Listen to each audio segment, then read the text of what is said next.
looking at. They're looking through you. Yeah, at the prompter, Mm-hmm.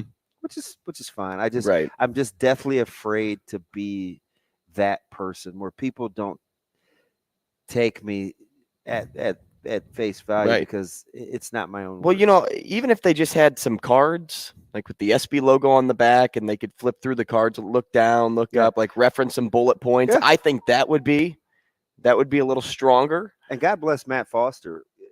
I do those things at Channel 7 Mm-hmm. with, every Tuesday. I don't even know what days they air, but for the Big Red Zone. And I started with a guy by the name of Thor Tripp. He's since moved on. It was very free flowing, very, hey, let's give some ideas. Then it kind of tightened up a little. Hey, let's go over some film clips. Let's do this. Then it's like, hey, we won't both be on camera. We'll just have you on camera. So Matt's the third. So I went with the original guy, Thor. Then I went with Andy, Mm-hmm. and now I'm with Matt. And Matt kind of thinks outside the box, and so he's like, hey, let's just have you on camera. We'll have a couple of points, and we'll go with the prompter. After about 2 times with the teleprompter, he's like, I mean, you could kind of just get a general idea. And I was like, thank you. 'Cause I'm telling you, like, I'm just not good. Yeah. I'm super Ron Burgundy. Like it takes a time. You watch you watch some of these guys and gals that do what they do. Sometimes they have to have the information fed to them because Mm-hmm. sometimes there are statistics or graphics or the stories are so live and fresh. There's no way like you could just like ad lib that deal. And I watch him all the time. He looks like a guy that has retained every ounce of that information before he utters a word. Like he's just that good with it, right? I don't. So I think when these athletes have to do it, and the whole Carmelo Anthony thing, which is the one that is sticking with me because I'm a huge. It's weird. You're like, man, DB, who are a couple guys you like that don't really fit your Personality. yeah? And Carmelo's one of them. Carmelo Anthony. Carmelo Anthony has been a favorite of mine for 22 years. 21 years. Is that because of his game or because of who he is as a person? I love his story. Boeheim got me started in recruiting Melo and how nobody white would go to that part of the projects, and he wanted to go door to door, and he knocked on his mom's door. And believe me, I'm not a Boeheim guy. Like, I'm not a Boeheim guy at all. But that got me interested because Melo's not one of those. He's not one of those fake, poor, tough guys. Like, Melo's a dude that has some conviction. So then I just started to kind of vibe. I was just kind of closing out my professional sports endeavors in early 2000s, right? I tried for 4 or 5 years. So I started to get back into watching television again because I missed some. You went off the grid? A little, relatively speaking. And I didn't go back to my first Nebraska game until they went to Cal in Berkeley. And I had missed like 3 years of Nebraska football. But anyway, you asked me that one time about living out of a suitcase and looking over your shoulder in 10 days and stuff like that. It's not fun. My recommendation was be a better athlete so you don't have to worry about getting cut every 7 days. so you can, buy a house somewhere. Yeah, just be better, man. Like, if you want to play it safe, just be a better athlete.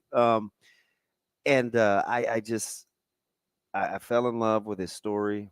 I loved what he did at Syracuse against Kansas while they were struggling from the foul line. Here's the freshman that just kept persevering. And then I'm a big philanthropy guy. Mm-hmm. He's got a 7-star. So nonprofits get rankings. And would it out of 10? So I think 7 is the highest. I think 7 is the highest. Okay. And it's like all these little formulas, like how much of the dollar is spent on administrative costs, how much goes back to the endeavor raise versus, kind of just are you efficient and do you do what you say you're going to do? And he has like a perfect rating for his nonprofit. I mean, he is about kids. He's about his community. Now, He's had some struggles in his personal life, but I mean, who among us Hasn't. right? Yeah. But I'm just a big, and he's done it his way. You know, the NBA's kind of blackballed him a little, and he just, I don't know. I'm a huge. I used to always say, remember Shane? Like early in my days, I would always say, he says stay mellow. I would always say be more mellow. Because and this is going on. This Mm-hmm. is well into double digit years. Like I'm a huge Carmelo Anthony fan. So that part, I'm watching him and D Wade and Chris Paul, who looked like he was just struggling. Paul looked like he was checked out even in the crowd. Well, what was CP doing? And apparently the no shirt thing, like I don't know if I could pull that. I'd have to get rid of the four little chest. I have like four little chest hairs right here, and it's literally just four. I probably have to do away with those, but Mahomie and D Wade. I mean, you saw what I thought about some of the outfit choices. Yeah, I felt like you were being a little tough. Petty? Yeah. I'm like, well, shoot, you wear a hat inside. Yeah, but that's completely No, different. actually, it isn't. It is because it actually is. So I wear a hat inside when I don't do my hair. Okay, well, so it's to cover something up. Maybe like I would wear sunglasses inside if I had a concussion. Maybe they. I don't have a concussion. I don't need to wear sunglasses they inside. like the way they look. I mean, at the end of the day, you're wearing the accessory for the same reason. You feel like you look better. At the end of the day, you feel like you look better. More like I'm covering something up, not that I look better. And I'm not good enough to judge what their intentions are. I'm saying I think you at the end of the day you think you look better with a hat than without. So what are sunglasses made to do? Block out the sun. Yeah. Right. What is a hat made to do? Our hats were originally worn to keep out the sun. Is that like the definition of a hat? I don't know. That's why baseball players wear hats. That's why they have a brim. Okay. That's you're right. Yeah, you're right. Okay, and that makes sense. Cowboy hats were meant to keep folks cool, like to keep the sun off of them when they did their work. It wasn't to cover up their hair.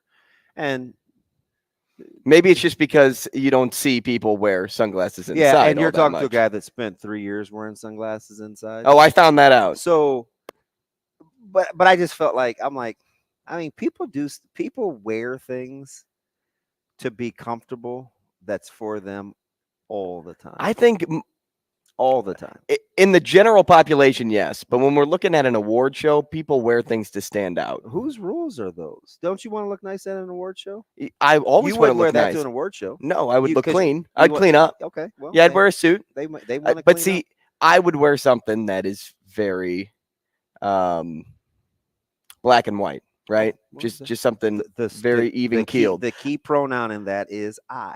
Yeah, exactly. Then there's they. Then there's we. But when you get celebrities, it's almost a competition of what you're wearing. Oh, for sure.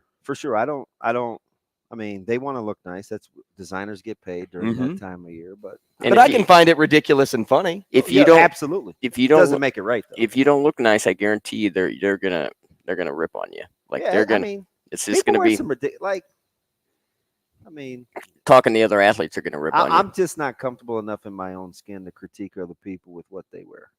That's just me, though, right? So, I mean, to each their own. But you'll look at the internet or social media or whatever, and people will critique it real time. Oh, she shouldn't have had that on. Or, did you see what he had on? I mean, people. It's just naturally what people do, and people that dress like I knew what James Harden was wearing to the arena for like 3 straight years. Well, that's a competition. I knew what Russell Westbrook was wearing to the arena for 10 years.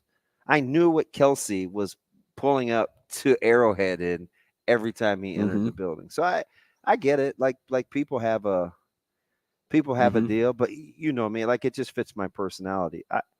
I try to mind my own business. Like it's just generally who I am. As long as you're not being disrespectful, you're not causing anybody any harm. You're not trying to cast your aspersions on people that I care about. I'm fine. Like, knock your. I'm weird like that. Yeah, and I shoot for elegance at the end of the day. Yeah. Well, again, you gotta be careful. Taste is in the eye of the beholder. Sure. So elegance is relative to you. You say it as though your standard is the standard. Your standard is your standard. You may not wear some.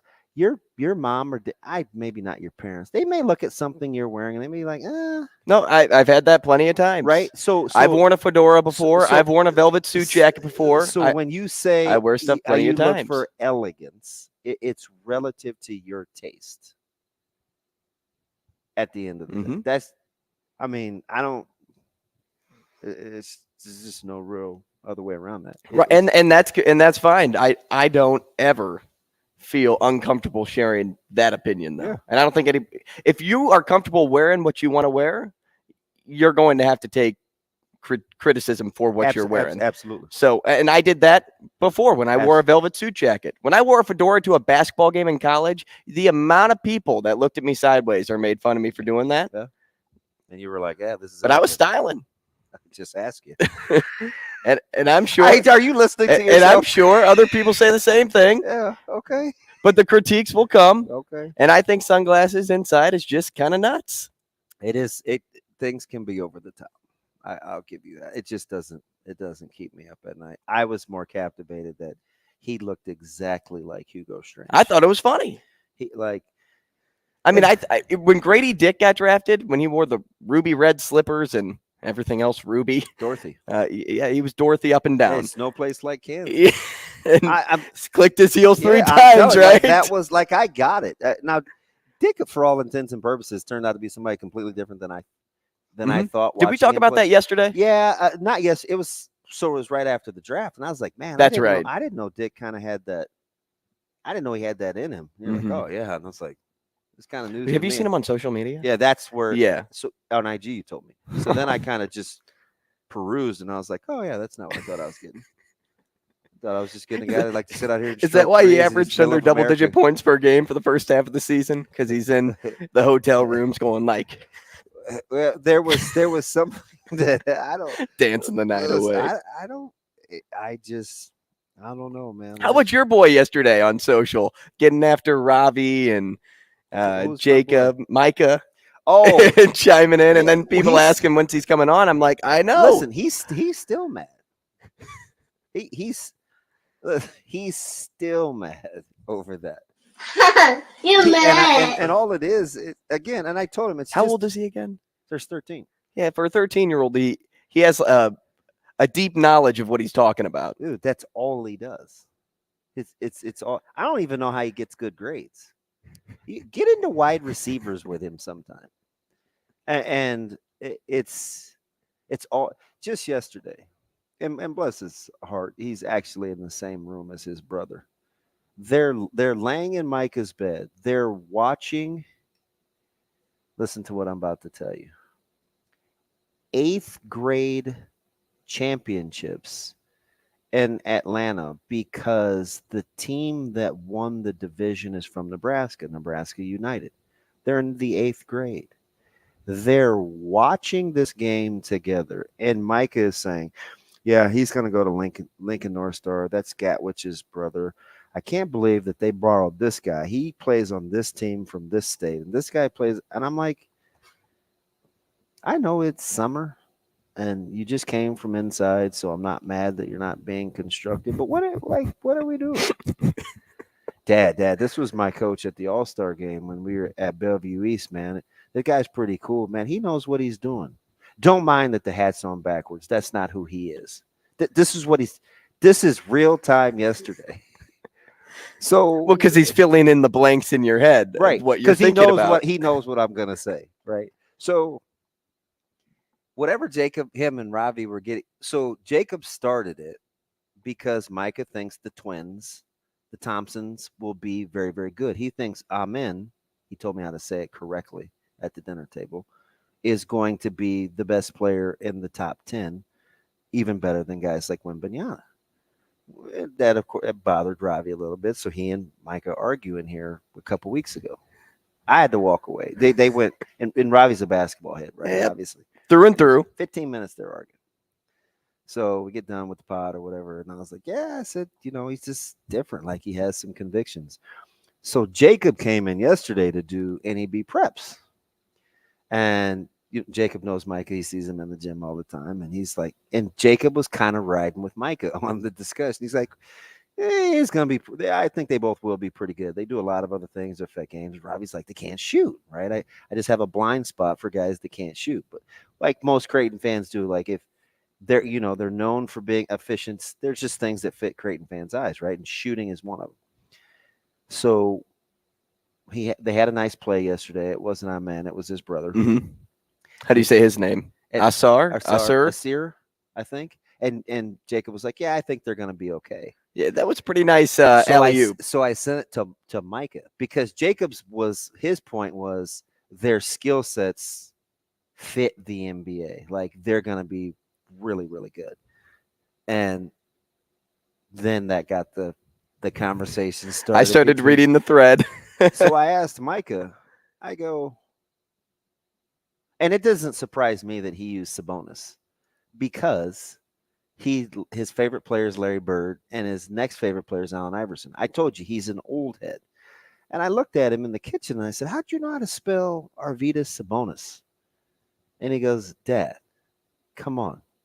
If I can do video edits, I can look up spelling. I'm like, go to your room. Hey, so do you know what he's shut your pie hole? You know what he's really mad about? He's mad and it's happy. See, you're used to it. I'm used to it because on social media, you need context. Mm-hmm. You can't get into every little nook and cranny. He's mad because he said his point was we've seen lots of other skilled big guys that have functioned at a high level. And all of a sudden we think Wembanyama is just that much different. He's basically saying he's got a long way to go. And he's not playing the long game with Wembanyama. That's why he used Porzingis and Sabonis and some of these other guys. And he's like that. If Wemby goes 28, 2-2 the rest of his career, like that would be a good career. Do you know whose stats those are? Those are Kristaps Porzingis.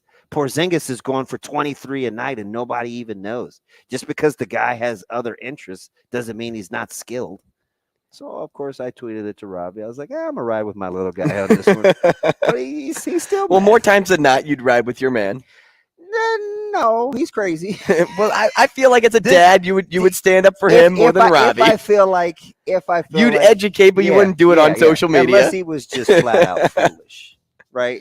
But he can hold his own. He can definitely hold his own when it comes to the NBA. Now his Rolodex isn't as great in like the NFL, but he can go back to like mid 2000s easy. Mm-hmm. Oh, for sure. Like this. Again, I don't know how he gets good grades. Thank the Lord he does. He's a little brainiac. He could do this job. He may fill in for me next week. Sounds good. Dude, you guys would have I'd laugh my head off. You'd have a ton of fun. I wouldn't want you to come back. I know. That's the problem. We'll take a break. Rogers and Benning will be back in 5 minutes.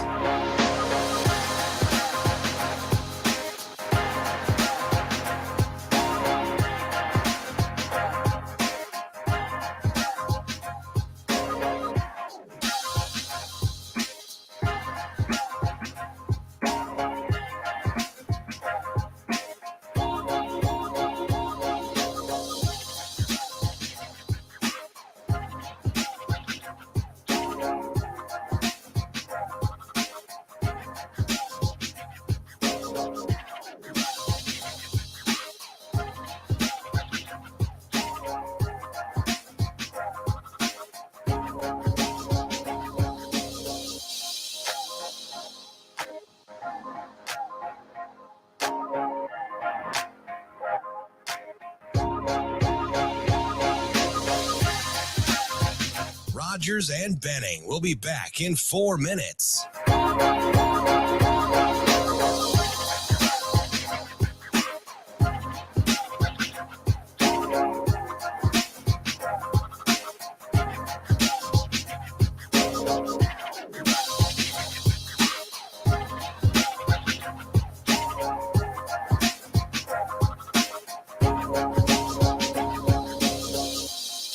I remember growing up watching the ESPYs.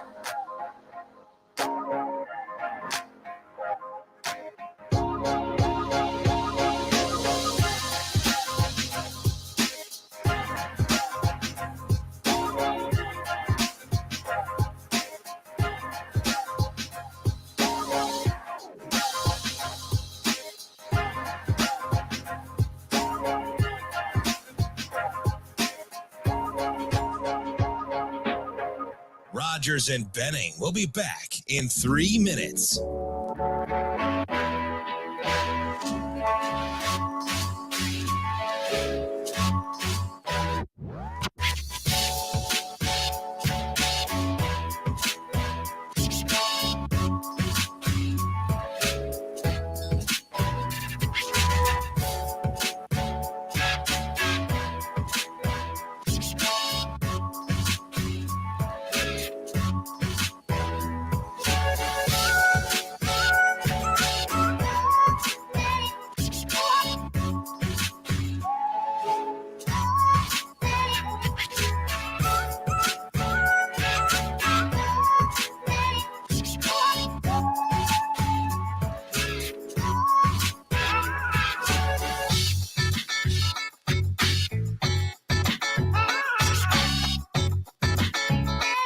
Rogers and Benning will be back in 2 minutes.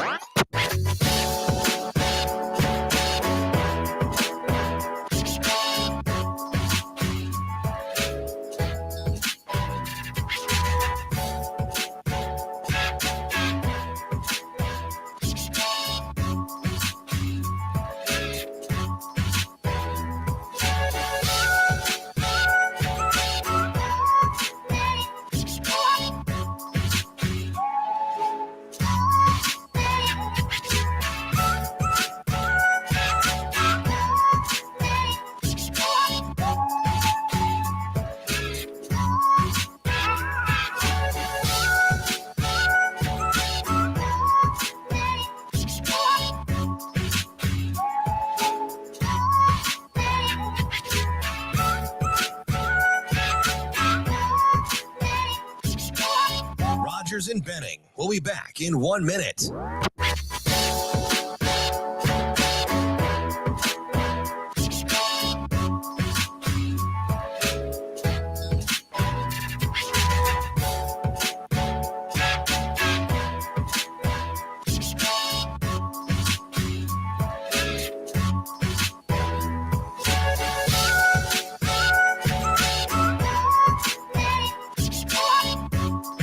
Rogers and Benning will be back in 30 seconds.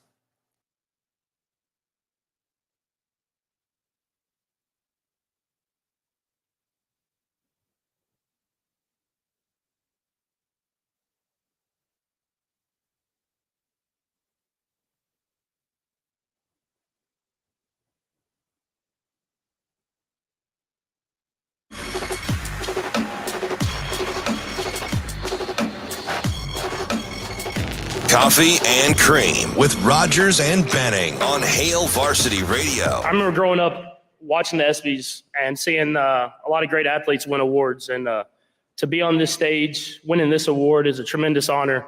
But it all wouldn't be possible without God. So I want to thank him first. I truly believe that.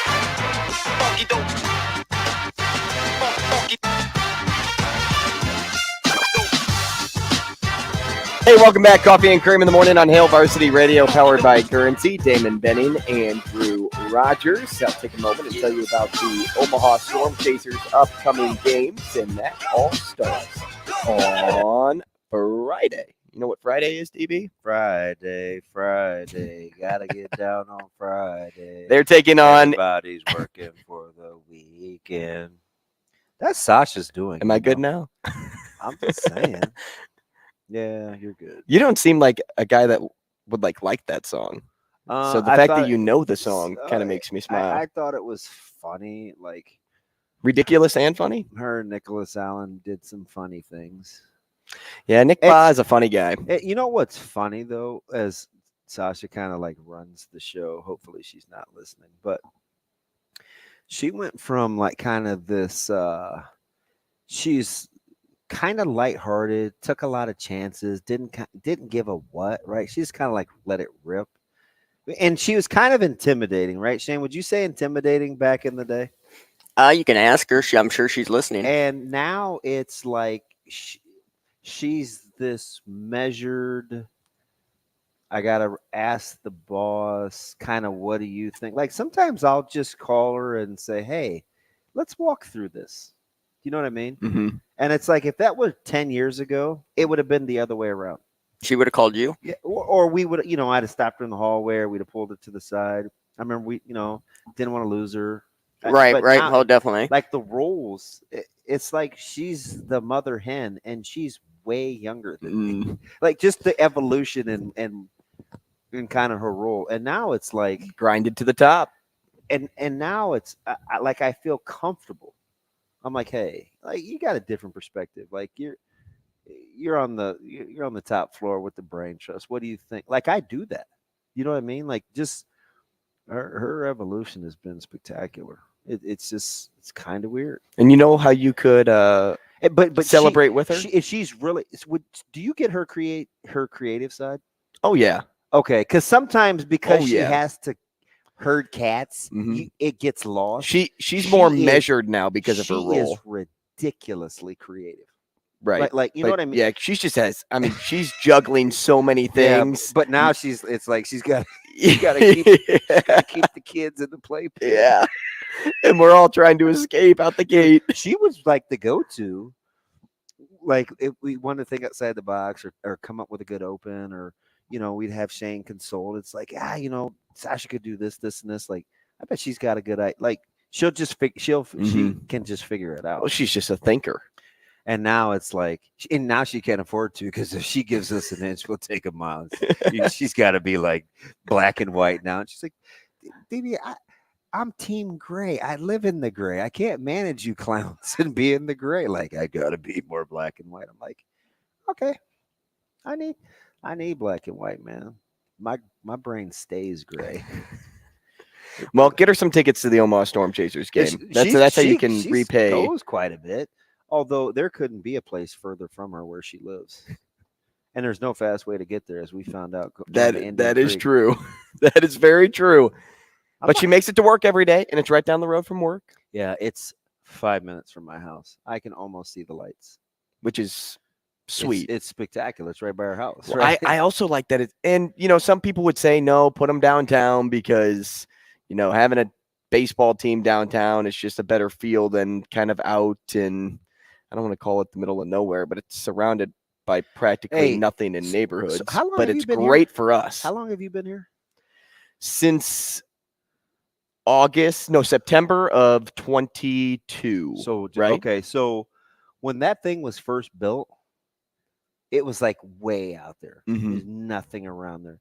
You go now, they got the immaculate apartments, school, apartments. They have a bunch of housing, neighborhoods, and things to eat. I'm like, they totally built in a community around that field, this ballpark. I'm amazed. But selfishly, I like going there selfish over downtown, just because I like to avoid downtowns. But here's the downtowns, and that's plural, not just Omaha. All downtowns. Not to get too deep into why we want everybody to go see the Storm Chasers, but it's more wholesome isn't the word. What's the word I'm looking for? Family oriented. Sure. Family fun atmosphere. It's not as. It's light. It's very light. It's fun. It's not like going to a major league game where you have to sit in your seat the whole time. I don't get fun when I go to the Schwab. I get like work. I know what you're saying. Even during the CWS, there's a ton of fun there. Even the employees. Like, look at some of the goofballs that do like scoring and PA and stuff. Like, they're fun people. Not Savannah Bananas, but we're going that direction. Well, I fell in love with two things. This is a long time ago. I fell in love with the Family Fun Zone because that was Caleb's baby. Wanted a birthday party there, and I liked the food. Those were the main two things. If I wanted to like lay back and dribble like Homer Simpson and watch. I could, and I wouldn't feel bad. It's just fun, and the people are good natured. That's the thing. Yeah, I like it too because not only are you supporting the farm system for the guys that don't get a lot of fans, they don't get the 40,000 fans every night. They're trying to get to that point. And what's funny too, because they've had some thoroughbreds out there the last handful of years. But you're showing just when you're in that space in AAA, there's not as many people around you. So the players, if they would be more willing to talk to you, interact with you in that setting versus if you're surrounded by a crowd of 500 people. They're more relaxed. You're more relaxed. It's just fun. Go to the Storm Chasers game. Check them out. And I'm biased because I think we like Marty. We like Marty a ton.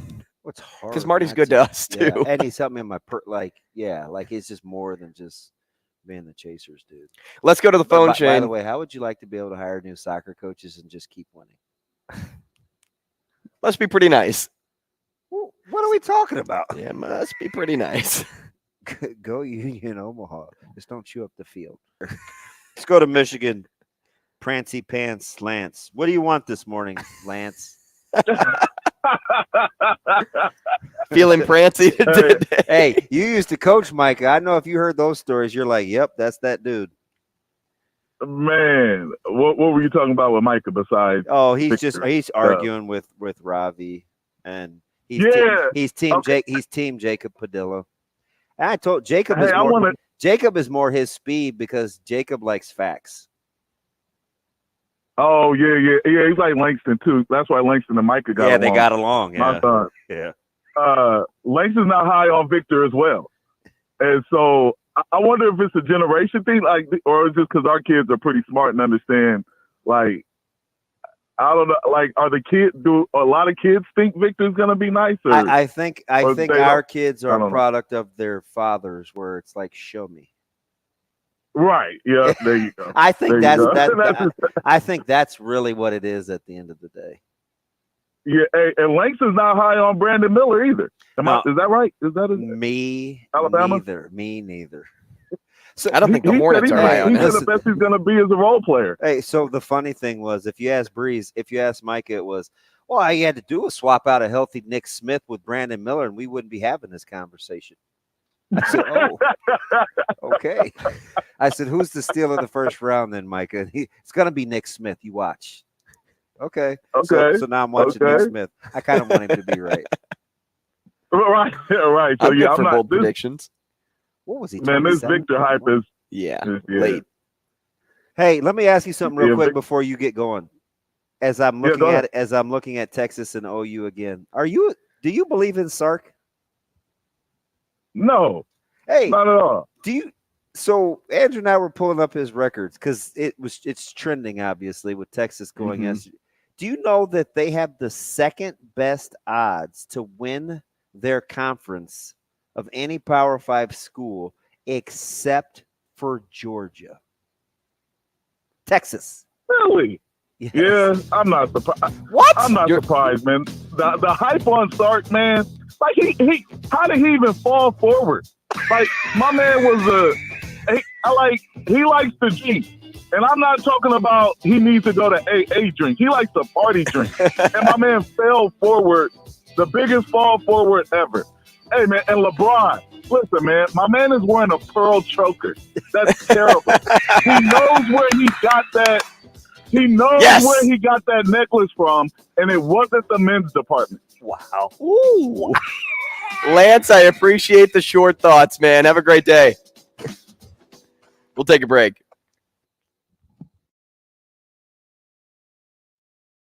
And Benning will be back in 4 minutes.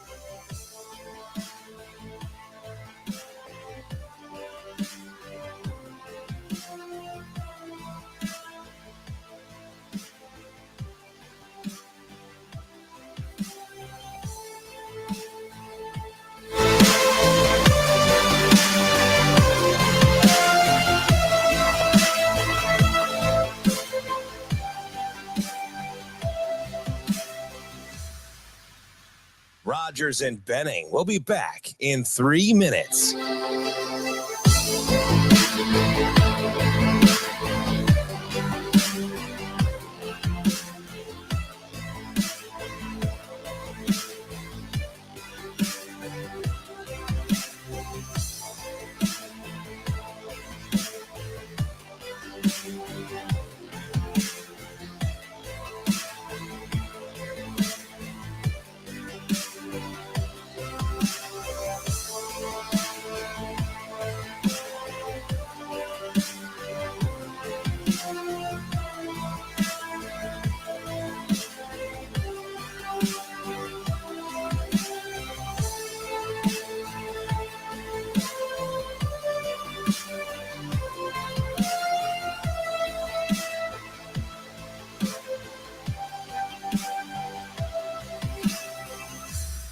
Rogers and Benning will be back in 2 minutes.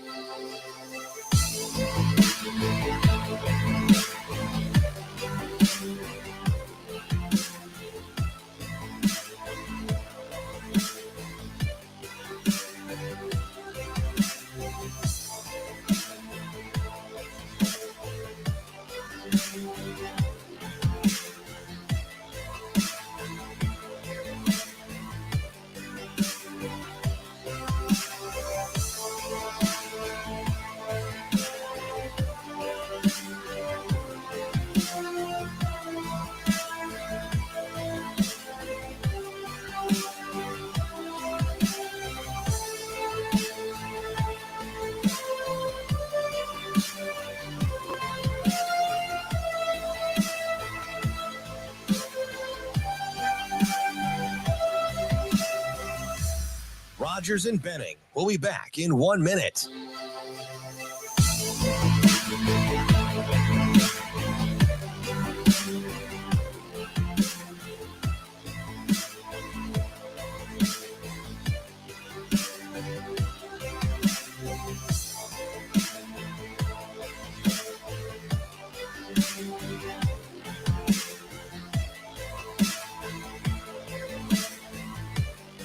Rogers and Benning will be back in 30 seconds.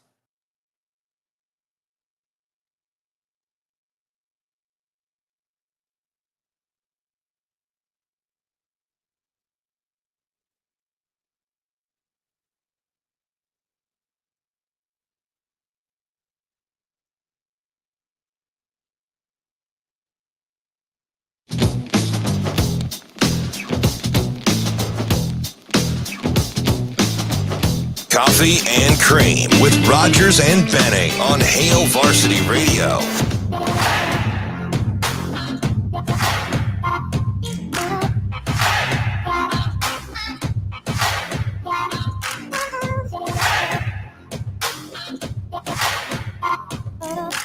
Hey, welcome back.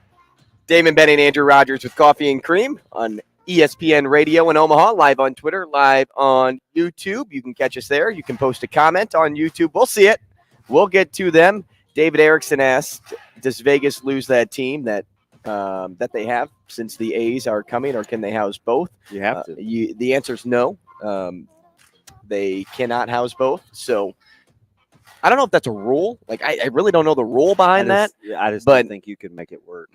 People are going to choose Major League Baseball over minor league baseball. And how do you battle the season then? Yeah. Oh, 100%. I don't know where they go. That would be like having a fish house and Long John's on the same block.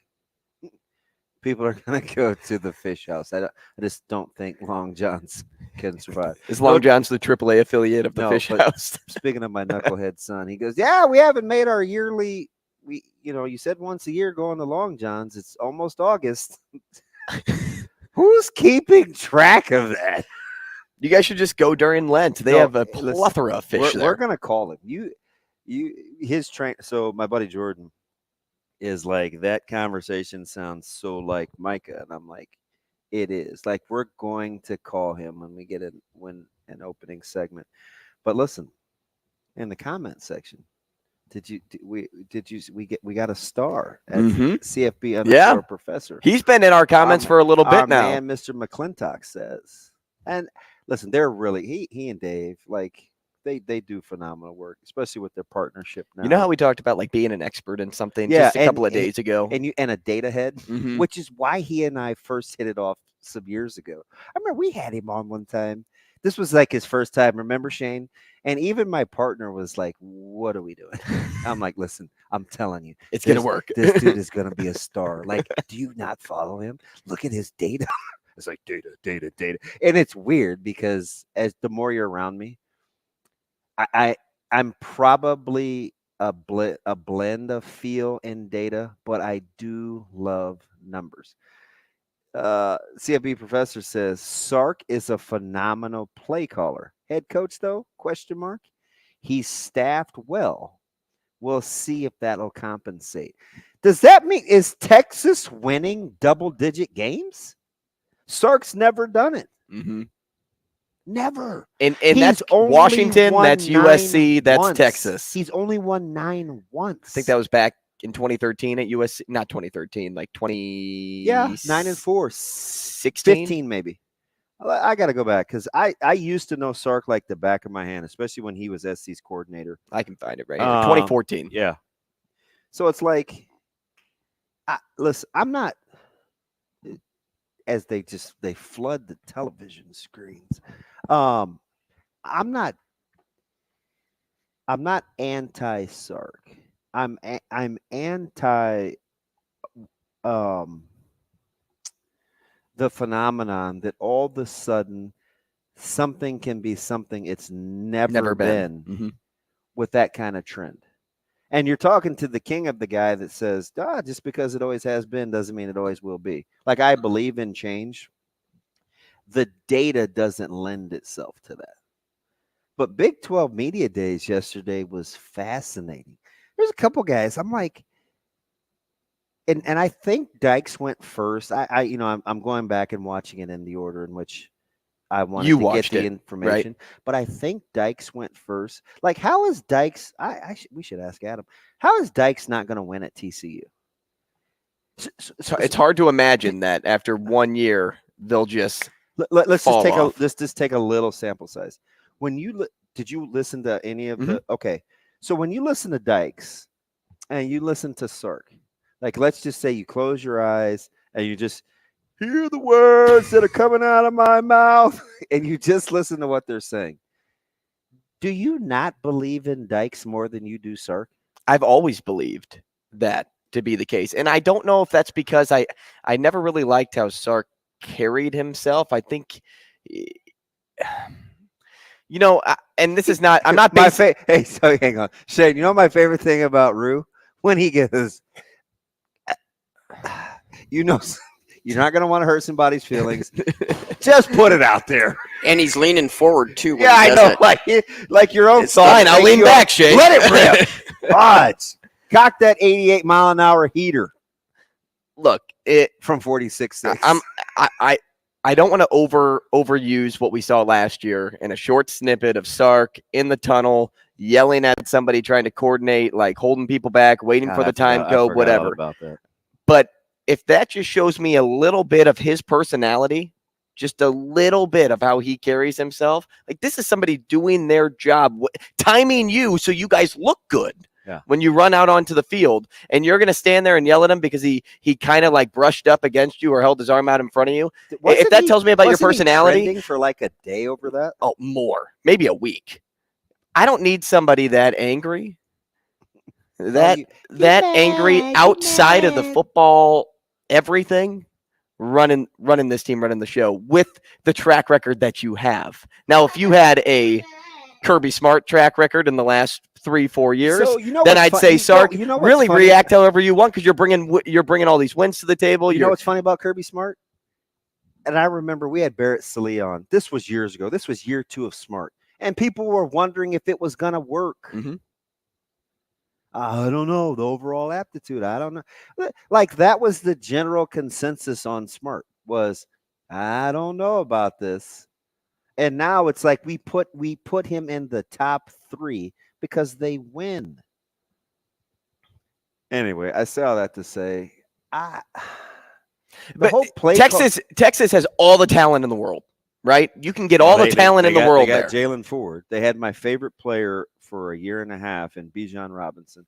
You didn't know And me Quinn then, but Ewers is a great quarterback. I'm not a Ewers guy, but if he takes a step up this year, like if he bounces back from injury, like I think he will, because he was playing really well last year before he got injured. If he takes that step up, he could be a late first round, early second round talent in the draft. Maybe, because if you look at the quarterbacks, you got Caleb Williams, who will you got go Drake one. May, you've got Penix Jr., you've got McCarthy, you've got who else would I put up? I don't even know if I'd expand past the first three and Ewers. What about Daniels at LSU? A lot of people like him. That is true too. And another year with Kelly, his stock may be up and away. I think Quinn Ewers will find success. I think Texas will find success, but I don't know how the national perspective can be this team has even money if you choose them to win the Big 12 this year with what we've seen out of Texas under Steve Sarkisian. I don't, or just of Steve Sarkisian. Yeah. I don't know how you can just get out there and place that down right now. And the Big 12 conference, and coincidentally, we're talking about the Big 12 just because they were the first one to kick off their media days. I mean, it seems pretty wide open, doesn't it?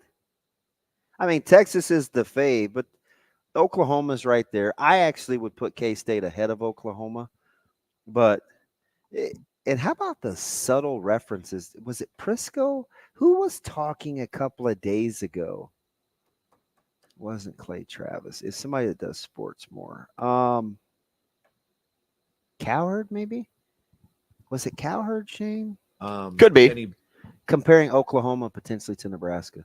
Oh, that was a while back. It was Cowherd because I got into it. Yeah. Yeah. So, we did talk. Was I here for that Mhm. conversation? Yeah. Because it came up yesterday on social media, and I was like, are we really having this conversation?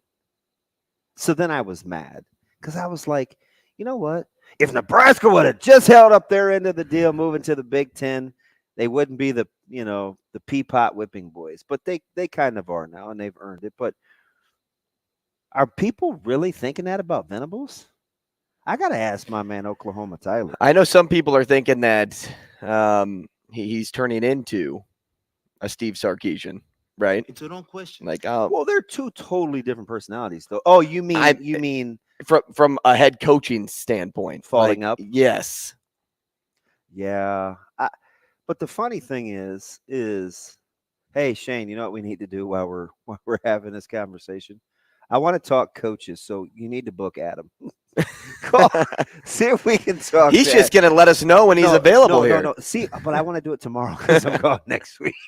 See, do we have room tomorrow? If we do, see if we can make room. CFB_professor. We're making room.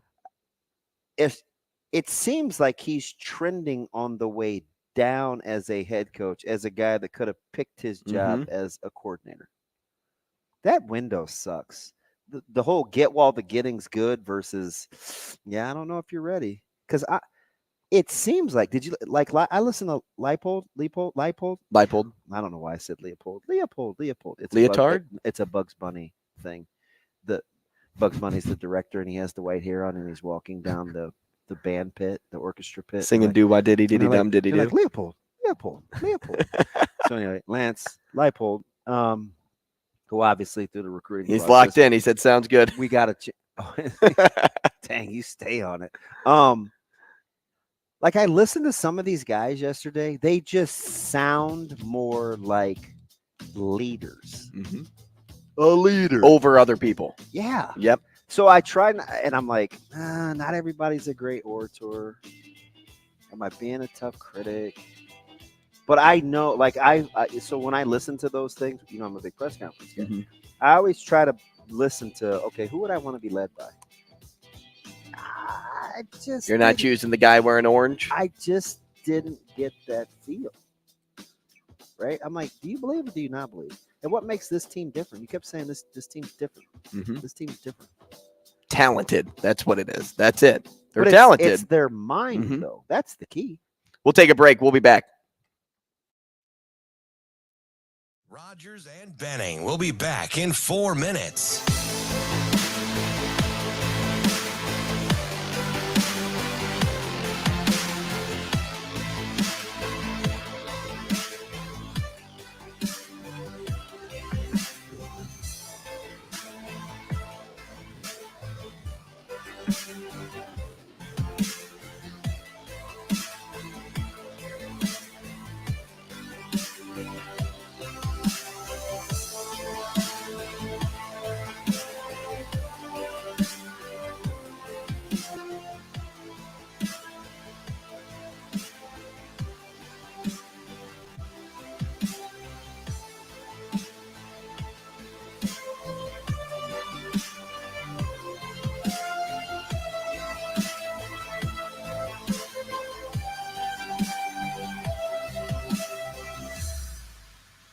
Rogers and Benning will be back in 3 minutes.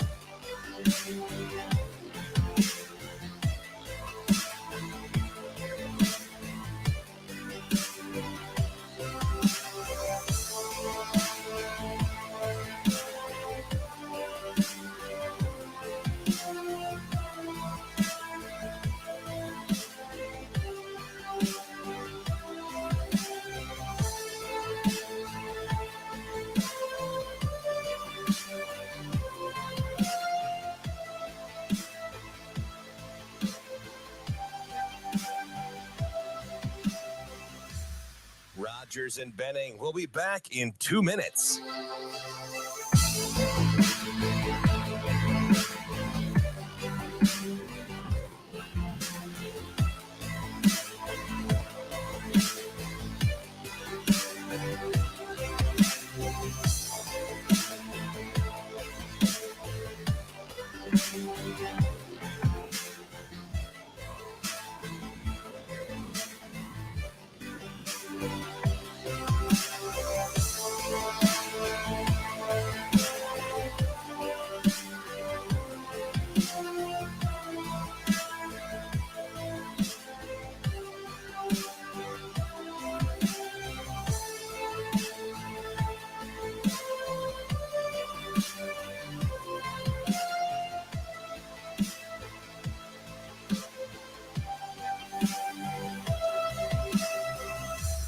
Rogers and Benning will be back in 1 minute.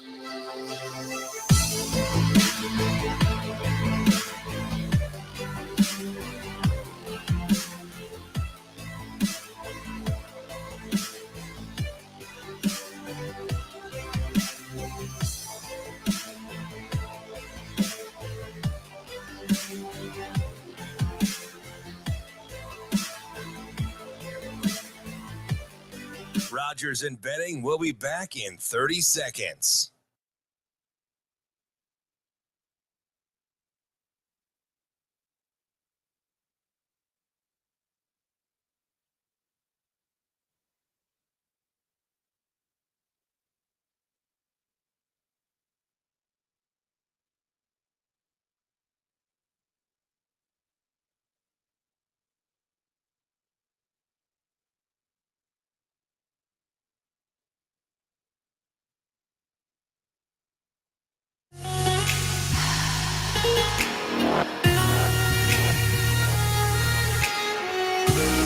Coffee and Cream on Hail Varsity Radio with Andrew Rogers and Damon Benning. Okay, so we've been talking a lot about a certain tweet thread, I should say. And a person involved in that thread is our next guest. Ravi Lulla joins the show now at RA Lulla on Twitter. He's a radio host and content creator for Hurrdat Sports. You hear him on Dish and Ish with DB. You hear him filling in on the show from time to time, and he will do that next week and the following as DB bounces to go do some football things with the boys. And then the following week, I'm out on vacation, so Ravi will be in the chair for two straight weeks. You'll get to hear his voice, but you get a little teaser now. Ravi, good morning. What's going on, fellas? What's up, buddy? How are you? Oh, not too bad. Long time no talk.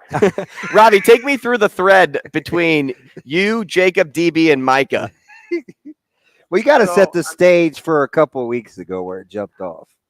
Yeah, so a couple weeks ago, DB's got Micah in, brings Micah in real quick to the club, and to the club. In the club. We're talking about the draft lottery because it was before the draft, and Micah's talking about who he likes, and he's talking about how he likes the Thompson twins, and I'm a little unsure because I think they've got a little ways to go on their game, mostly their jump shot. And to be fair, I didn't give them enough credit, especially Asher, who we've seen a pretty good amount here in Summer League. But my main contention was he wasn't giving Wembanyama his full respect in terms of the ceiling of what type of prospect he could be. And so last night we're going back and forth on Twitter with Damon and Jacob gassed it though. Jacob low key gassed it. He did. And then Micah is in there, but he's also like talking to Damon vicariously. So like, it got a little convoluted there. He's like having dinner conversations, and then Damon's bringing him back to the Twitter thread. But basically, Micah's like, I mean, Wembanyama's just Porzingis. And I was like, come on, my guy. I mean, kind of, but not really. He said we've seen the hype before, was his point. Well, yeah, we see the hype all the time, but sometimes the hype is legitimately created, whereas, like, here's the difference. Like, there's parts of Porzingis' offensive game when he was healthy that I can understand how you would look at Wembanyama and say, yeah, that kind of makes sense. And then there's parts of his defensive game where you could compare it to a couple guys and say, okay, we've kind of seen that before. The difference is they're all in the same dude and he's 7'5". We have not seen that before. I don't care what Micah says. We have not seen the combination of size, skill, and defensive instincts. We have never seen that in a prospect before. This is unprecedented. That's why there's hype. Is he going to fulfill the hype? I don't know. But that's why it exists. It's not like he's just like, oh, we see this every couple years. The closest thing we've seen to it, honestly, with the defensive instincts and the offensive upside is Chet. And Chet got his lunch eaten by Wembanyama when they played an international ball. So, like, we have not seen it before. Chet has facial hair now. He's looked pretty good though in Summer League. I'm a huge Chet guy for the same reason I'm a huge Wembanyama guy. I understand that the body could fail because it's such a weird and unique body type for the NBA, but that is my only concern with either of them. My face looks like Chet from the past now, DB? Yep, is that what you're kind of saying? Clean shaven. Ravi and I were sitting here while you guys were doing your show, and we were watching Wimbledon, and I had asked him, I said, are you a Wimbledon fan? He goes, yeah, because, back in the day, we didn't have cable, but Wimbledon was always on TV after school. So I would turn that on, and he became a big tennis fan because of that. But we were really looking at the technology that Wimbledon uses, kind of like the goal line technology in soccer. And then we were like, why don't they have anything like that in football when it comes to like marking a first down, or at least at the goal line if the ball crosses the line? And Ravi, what did you say that football needs to do? Yeah, I mean, it's not that hard. You just put either you put the cameras or sensors or whatever in the pylons, or you could put them in the chain markers. Like, it is the most, well, probably second most after soccer, profitable sport in the world. And we're still out there just with some middle-aged dudes in striped shirts being like, yeah, I think that's right. You And then sound like Severe. Totally. Look through 20 dudes who weigh like an average of 280 pounds each, and you're like, I think I know where this tiny football is. I don't know. Good enough. It's not like there's billions of dollars on the line. Oh, wait. Maybe there is. Like, you cannot tell me that it is that difficult. I've got more computing power in my hand right now that I'm talking to you than sent us to the moon, and you're telling me we can't figure out how to properly spot a football?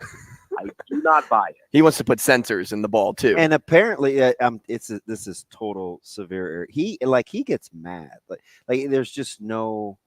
You can't explain to him why this hasn't been done by now unless you're just being lazy. And that's it sounds like that's how you feel, Ravi. Yeah, like it's kind of like is it just the nostalgia of like, oh, sometimes we're going to get it wrong. Isn't that fun? It's like, no, just get it right. We have the technology. There's no whimsy. There's no whimsical thing about like, oh, look how cool and like old timey our sport is because we have fat guys in stripes telling us where the ball is. No, you don't know, and it's not even just touchdowns. You know how many times a game where they just mismark a ball and it doesn't get challenged because it's like a yard or a yard or the consensus is, well, spotting the ball is such a hard challenge, so people just don't do it. Like they speak it into existence. It's not that hard. You know why? Because you just put sensors in the ball and you're done. You're just done. It's like Topgolf.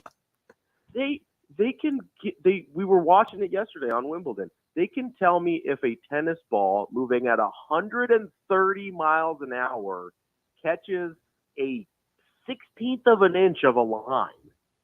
You can't tell me where the football is? Ravi. Get angry. Ravi, are you all in on Purdy? No. I'm hesitant because I don't know, man. Like the body of work from last year was good. Let me give you some context here, okay? So, set the stage for us. And you know I'm a context guy. I'm a naturally kind of skeptical person when something happens that doesn't make a ton of sense. So, like when David Ortiz came over to the Red Sox from Minnesota, and he hadn't done a whole lot in Minnesota, and then all of a sudden in like 03 and 04, you're like, oh, this guy can mash. I didn't know. Didn't believe it was like I expected it to go away until like 2007. I had like 4 years where I was like, meh, it's nice that we have him right now, but I don't know if it's going to be real. And then finally, like 5 years in, I thought to myself, oh, I think this might last. And obviously it did, but that's kind of where like a frame of reference for how I think about these things that kind of just pop off out of nowhere. I'm like, are we sure about this?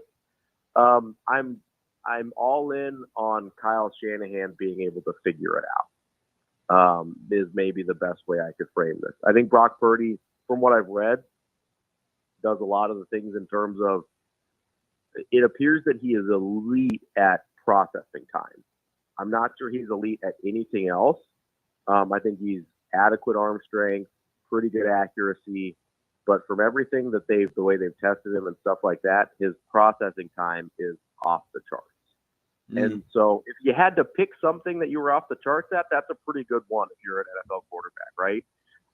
As long as you can adequately get the ball there once you've done the processing, which he can. So the physical tools obviously are not elite, but if that's true that his processing time is that high level, which it would make sense that he comes in, doesn't really have any experience in the NFL and just like, nah, this is fine, I can do this.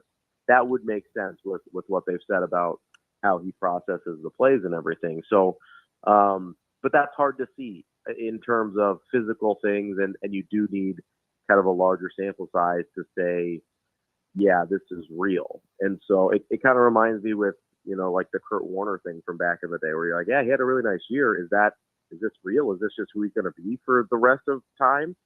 And it kind of turned out he was. So, but there's also a million guys where it's like, oh man, they had a really nice year, and then you kind of never hear from them again. So I'll say between the group of Purdy and Lance and even Sam Darnold, I trust Kyle Shanahan will get a quality level of quarterback play out of that group. Is it probably going to be Purdy? Yeah. But if it's not, I'm okay with that. I'm not going to be shocked. Do you think they move on from Lance sooner rather than later? Yeah, I think they want to make sure that Purdy's healthy.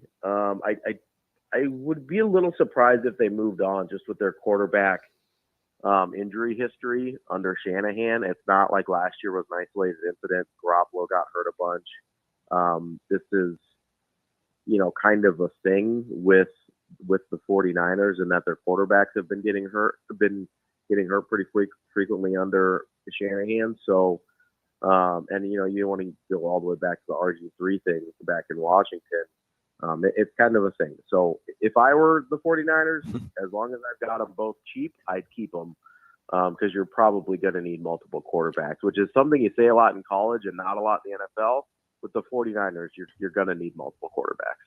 The more I think about that, the more I think about their running back room too. How often they're beat up. Oh, yeah, but it's loaded. And you get a full year of McCaffrey if he's healthy.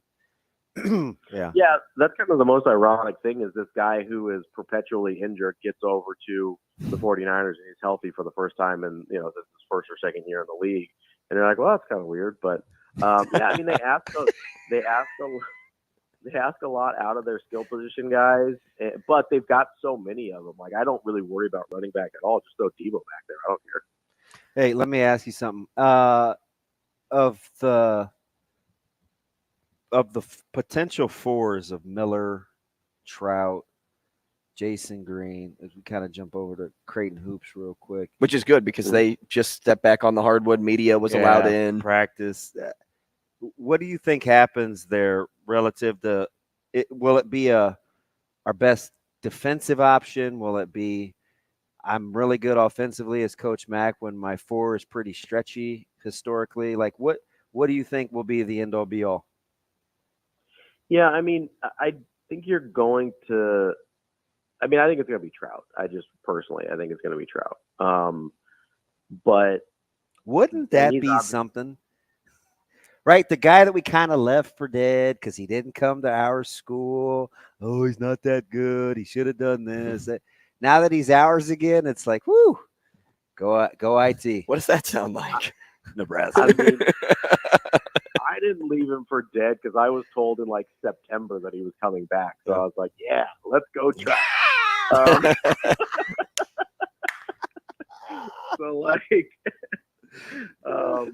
No, I think it's going to be – he's a super talented guy. Like, I know that maybe not everybody in the Metro got to see him because he was playing out in Grand Island. And obviously he didn't play with Virginia last year. But he was like a top 50, top 60 recruit in the country. He is a super talented guy. He could have gone just about anywhere he wanted. And he apparently is finally happy being back kind of in his home state with, people he cares about around him. So I would imagine it's going to be Trout starting at the 4. Miller's going to play a lot. I like Miller's game a ton. It's a little bit different than Trout. Trout's a more advanced scorer. Miller's probably a little bit more athletic.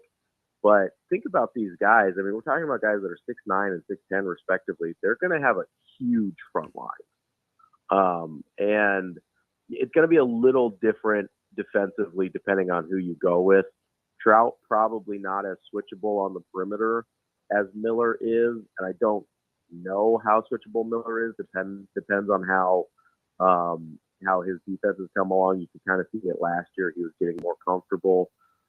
Typically, they've switched a lot of those 1 through 4 things on defense. With Trout, that's probably not an option.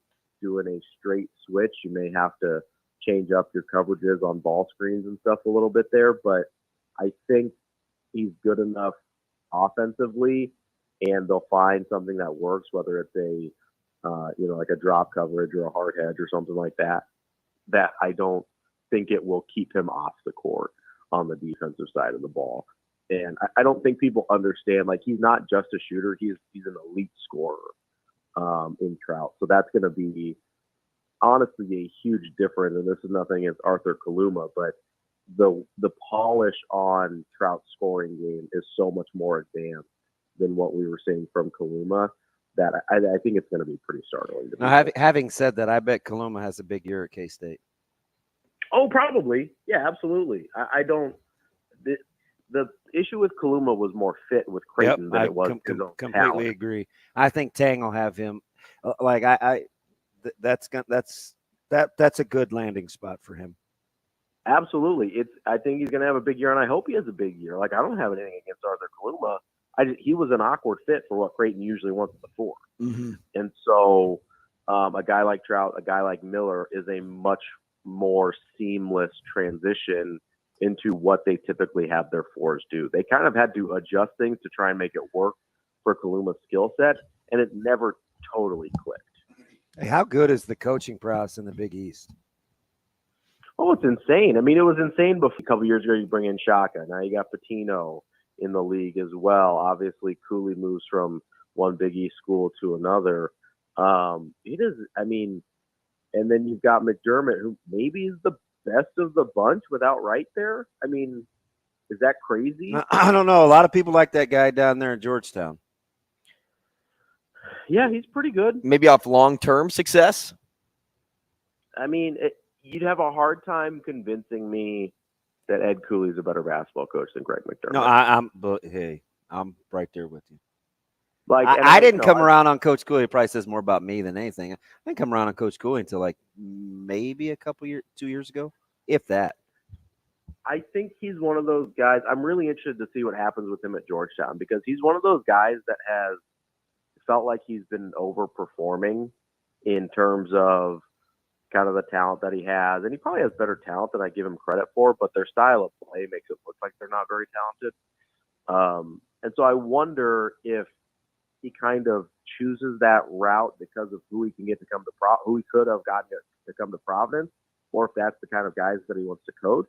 And we'll find out at Georgetown, because you can get a different caliber guy at Georgetown than you can at Providence. So I'll wait and see how he rounds out his staff too, because I think it's going to be pretty good. Yeah, and so it'll be interesting to see if he can elevate the level of talent and still keep kind of that hard-nosed style of Providence basketball that we've come to know and not so much love. But that's going to be the really interesting thing for me with Cooley at Georgetown, because he was a really good fit, I thought, between what he likes to do coaching-wise and the school and the program and the type of players he could get. And I'm really interested to see how that translates to Georgetown. Now, we kind of compared you talked about the Trout versus Kaluma and the flexibility that Trout offers and being a better fit for Creighton. If you look at the point guard spot with Ashworth and you look at what Nebraska lost in Nembhard, are you seeing similarities in game? Is it completely different? Is one more valuable than the other? I think there's things to like about both of them, but I don't know if and I don't think Creighton's taken a step back by having Ashworth as their player this year. So this could be one of those situations where Nembhard is maybe a little more overall talented, and Creighton is better off with a guy like Ashworth. It's possible. I want to put a caveat on that. I have a little bit of history with Ryan Nembhard for people that don't know. But DMs are open? Yeah, they are. DMs are always open. Yeah. And some people like to find them at 4 o'clock on a Sunday morning. I think Nembhard is probably a little more talented than Ashworth. Ashworth is a better shooter, and I think he is maybe a better fit for a team like Creighton, where they've got multiple guys that can ball handle and score and get their own shot. Nembhard is very ball dominant in kind of what he likes to do and what he needs to do to be effective. He's not a guy that you can really take the ball out of his hands and have it work very well.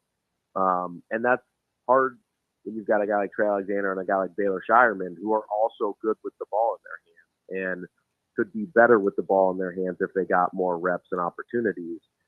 Ashworth, to me, seems like he's going to be less of a ball-dominant point guard He's got the shooting ability. His catch and shoot numbers are really good. So you can use him in other spots. He can still pull the defense with his shooting. And the same thing with Trout. I think people are not maybe understanding how open the lane is going to be with Trout spotting up or Miller spotting up instead of Kaluma spotting up. Like, that's going to make a pretty big difference. You're not going to be able to send that guy to help to the same degree that you could with Kaluma. With Kaluma, you were kind of hoping that he would settle for a three-pointer. With Trout and Miller, that's not going to be the case. You're going to have to stick to them and fly out to them if you do go to help. So that all to say, Nembhard probably gets the edge on talent. I think Creighton could be in a better spot with Ashworth. And we're going to get into this hopefully in the next segment. But with Big Ten Media Days, Nebraska decides on Piper, Ethan Piper, Sims, and Reimer. What'd you make of it? And is it something of it looks like to me, and I'll share some thoughts. It looks like something to me other than just natural physical talent. Like, do you see the selections? Do you see why they made the selections they did? Yeah, I mean, I guess I don't want to say Sims is surprising, but I think it's a good thing that he has earned that. Obviously, you're going to be your QB1, but like you said, it doesn't appear to be just a pure talent thing. And I wouldn't expect it to be with Rule, with all the things that he talks about, with all the things that he preaches that they care about as a program and that they're trying to instill in their players as a program. I wouldn't expect it to be a pure talent thing. I'd be disappointed if it was a pure talent thing. To me, it's going to be about who of our players best embodies the things that we are trying to teach as coaches, right? Who owns the accountability piece of this? Who owns the attention to detail piece of this? And it apparently is those three guys, which I think is really encouraging that your starting quarterback is one of them. That's a really good sign. I think it's encouraging that an offensive lineman is one of them, with all the concerns, and rightfully so, that we've had about the offensive line and retaining Rayola and what that looks like, and are they going to improve enough to allow everything else on offense to even be functional. I think it's encouraging that you've got a lineman in there. And I mean, Reimer is probably the least surprising one to me. I think that's probably about right. When you said that name, I was like, that's about right. So, I mean, I think it embodies what Rule is trying to enforce and teach in the program. Ravi, appreciate your time this morning, man. Thanks so much, and we will talk a lot more next week. All right, see you guys. Thanks, buddy. Ravi Lulla. Brian Edwards coming up at 8:45. At 9:30, we'll transition to the high school basketball scene and talk to Matt Reynolds, president of NXT Pro Hoops, Elite 8 here in Omaha this weekend. And then we will close the show with Bill Baker, play-by-play voice for the NIU Huskies, as we continue our schedule breakdown. But we'll get into the Big Ten media. Rogers and Benning will be back in 5 minutes.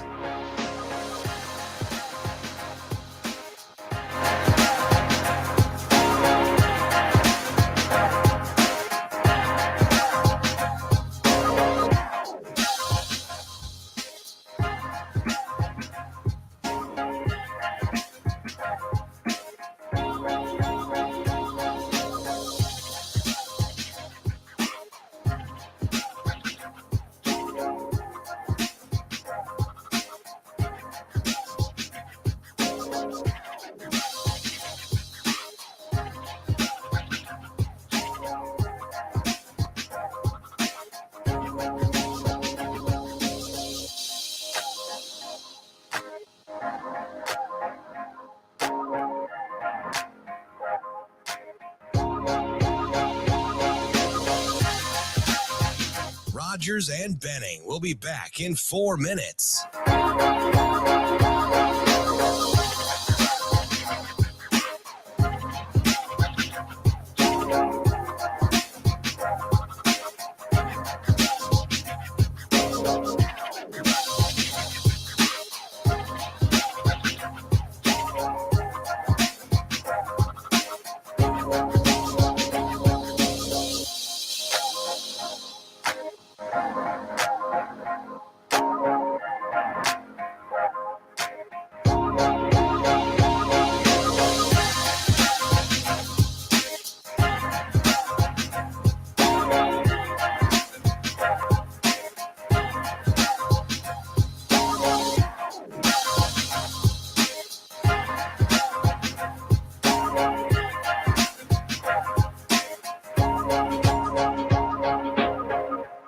Rogers and Benning will be back in 3 minutes.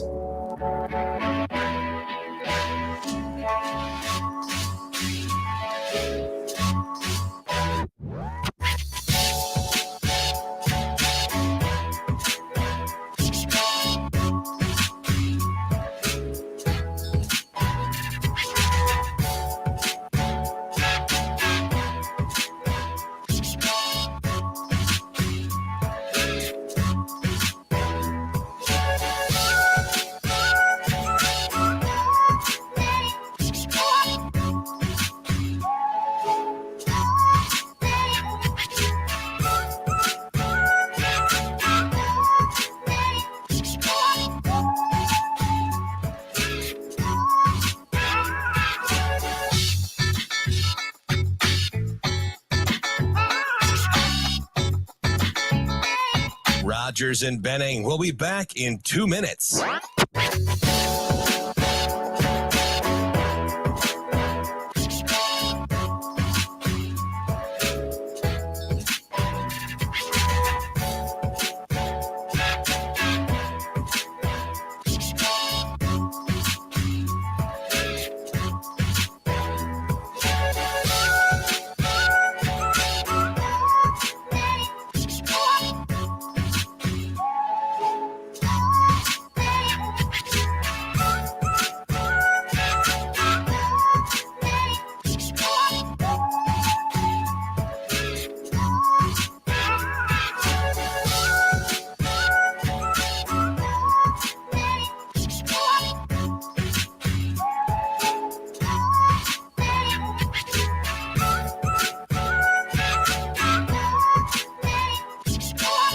Rogers and Benning will be back in 1 minute.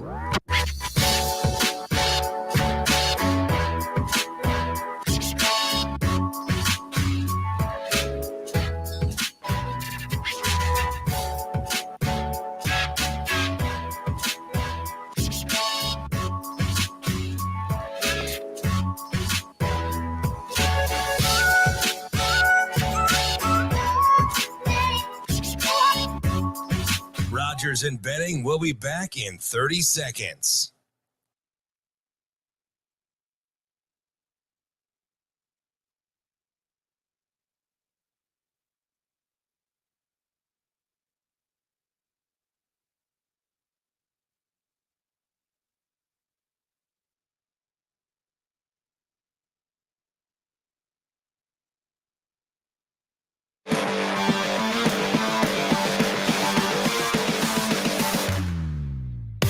Coffee and Cream with Rogers and Benning on Hail Varsity Radio.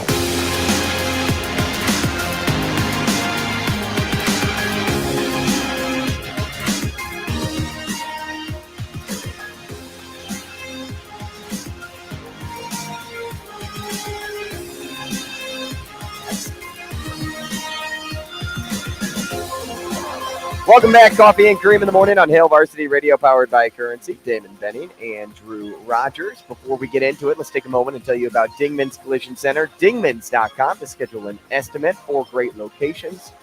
Some of the best service you'll get in the car repair industry. And we deal with some good people over at Dingman's, and you will too. They give back to the community. They do so much more than just fix up your car. But I'll tell you what, they'll make that beauty good to go, back on the road as soon as you need it. Go check out dingmanscollisioncenter.com. Now, as you mentioned the question to Ravi about who is going to fill the seats from Nebraska on Big Ten Media Day, were you yourself surprised at all with the choices? And I know, listen, I'm here for it. I'll entertain it. 888-638. A lot of people will tell me Jeff Sims seems like the obvious choice. I wondered. Do you always send your quarterback? Like, is that like the thought? I don't think so. I don't think so. And I'll be curious to get Nebraska fans' thoughts on this. Right? Were there times where you did want Taylor Martinez? Were there times where you had seen too much of Adrian Martinez? Because Adrian went 3 years in a row. My name is Jeff. You've probably never seen. Have you seen Clarence before ever? My name is Jeff. Well, my name's Jeff. That's actually from what 22 Jump Street, And there's a cartoon right? where Jeff does kind of a similar thing. Oklahoma Tyler's son, Kobe Bean, Not Mosman. Not kidding you. Actually, it's Kobe Carmelo, but which is even crazier. I feel like you're making something up now. I swear to goodness, Timo's son is Kobe Carmelo. It's Carmelo Anthony Mosman. Listen, anyway, I was a little surprised because I didn't know if Coach Rule, like year one, first time out of the gates, would take a guy that hasn't been in the program, but Coach Rule and that staff haven't been in the program either. So I'll entertain either one. Good choice, right? He's Piper's the one that I like. Well, I liked him too, just based on what I heard in the spring. He seemed like that leader, that person that you want on the mic for your team. Good spokesperson, right? And the like getting in the weeds here, Piper's come a long way because he was such a good full disclosure, I thought I was going to be wrong about Piper. When Piper first got there, I was like, I'm telling you guys, did this guy in the state finals. He's got a great frame. He's super athletic. He was dunking basketballs. And he kind of got off to a slow start. And a couple of my former teammates, who shall remain nameless, were like, man, you smoke crack. I was like, wow, that's kind of harsh. Like, I don't go anywhere near drugs, but okay, why? He's like, well, not doing this and not doing that. And then kind of watched him over time, got back into the rotation, and I felt like he's arguably one of their top run blockers from a year ago. So I was like, I like the fact that he's hung in there and been a good ambassador for the program, because it's easy to say good things about people when everything's going your way. It's not always easy to say good things about people when it's still good and you may not be benefiting from it, but you see the value in it. So I'm team Piper. Now I'll disagree with Ravi a little. Reimer kind of surprised me. So why did Reimer get forgotten about this offseason? So because nobody's talking about him and the impact that he didn't he practice. Can and will make. Didn't practice. But in the spring, he was out there. He was doing all the drills. Been oft injured. And I think there was this little bit of, do I like the clash? Do I stay or should I go? With when the staff first got here. And he's going to have a fair, I believe this. I could be all wet. And I swear to goodness, I don't have any preconceived knowledge. It's not like I said a Dvorak or Rule. Hey, man, I think there's going to be a fair amount of competition at the linebacker spot. I don't think there are any givens. And so when I thought about it, I'm like, okay, again, I don't know. So I'm thinking out loud. Is Reimer all in enough? And has he been out there enough? I didn't see a harder worker when I attended practice so do you than know Reimer in the linebacker group. So I thought maybe Bullocks would be in the discussion, but most importantly, I thought Newsom would, because Q is all in. 1,000%. And he's very passionate about the program. So I thought he was passionate about keeping his number. He was passionate about bringing Nebraska back. He was passionate about it. And who was kind of leading that bad boy out there on the practice field? I thought Hartzog maybe, because he could be the poster child. Because for as much as everybody talks about times and you need certain measurables, like Hartzog is still the guy that kind of defies that, right? It's not overly top end, speedy, not a big guy. He's just very complete. He's like a lot of 7s and 8s. He's not like a 10 in one and a 2 in the other.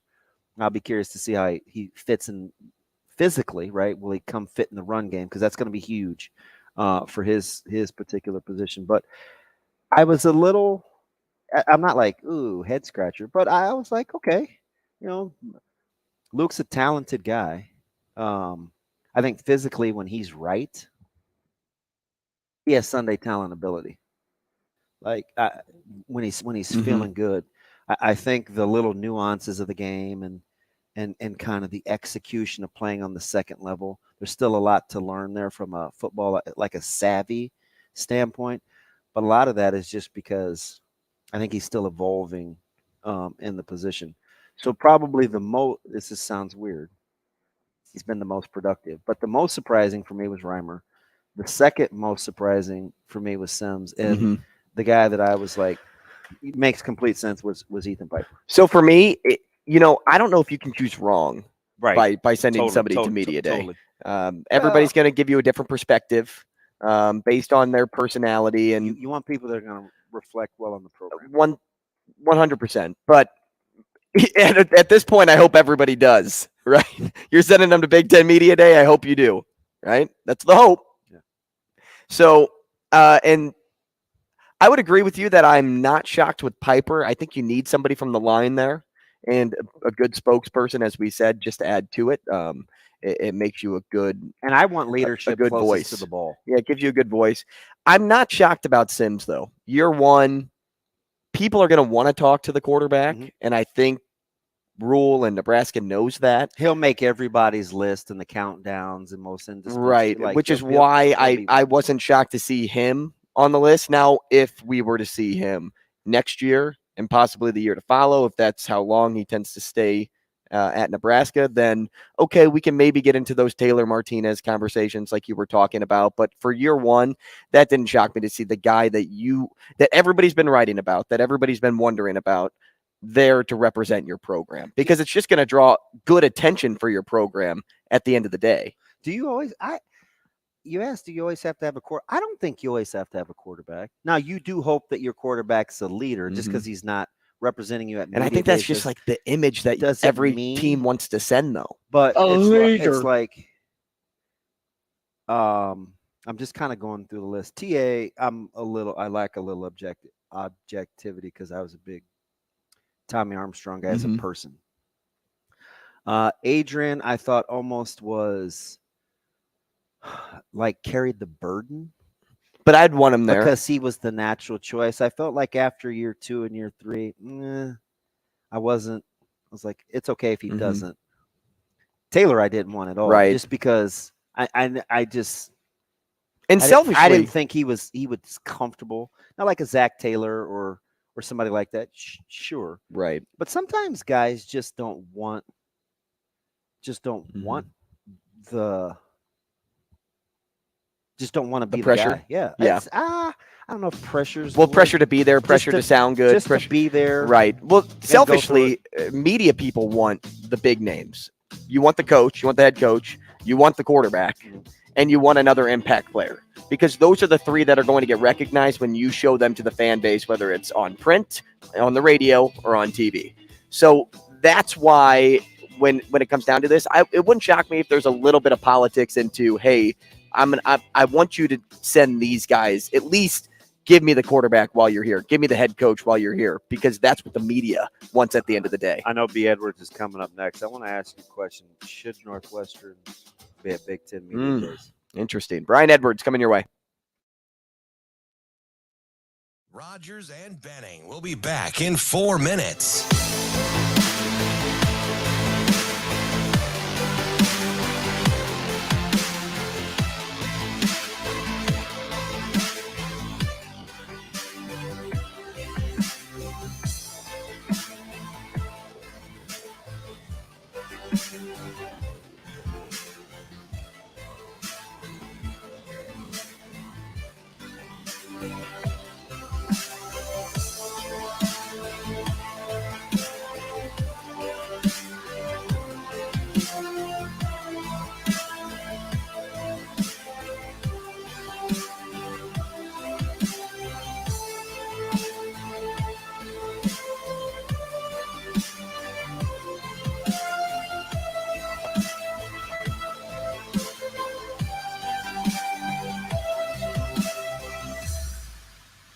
Rogers and Benning will be back in 3 minutes.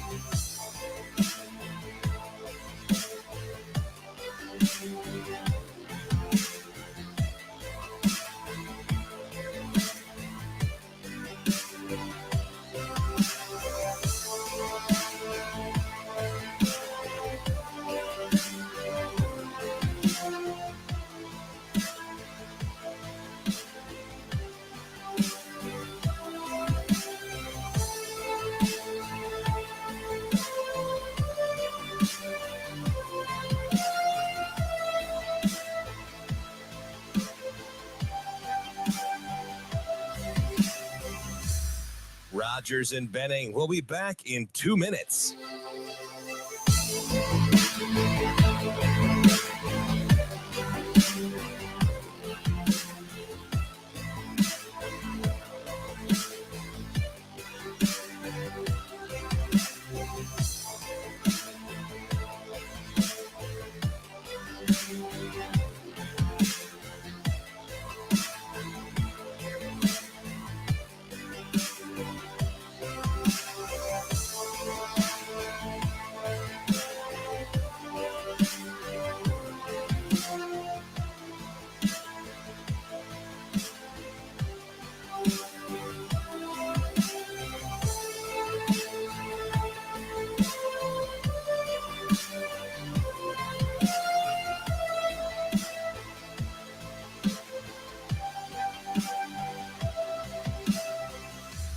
Rogers and Benning will be back in 1 minute.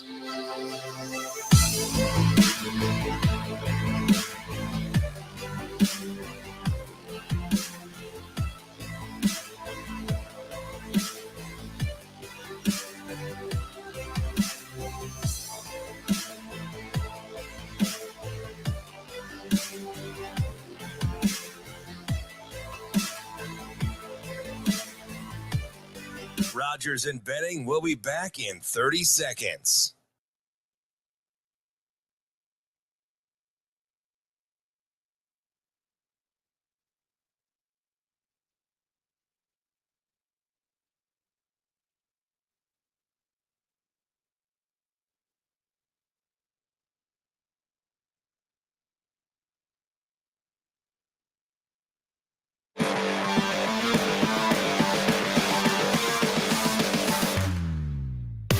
Coffee and Cream with Rogers and Benning on Hail Varsity Radio. Here is Husker 24/7 senior writer Brian Christopherson. Yeah, it'll be a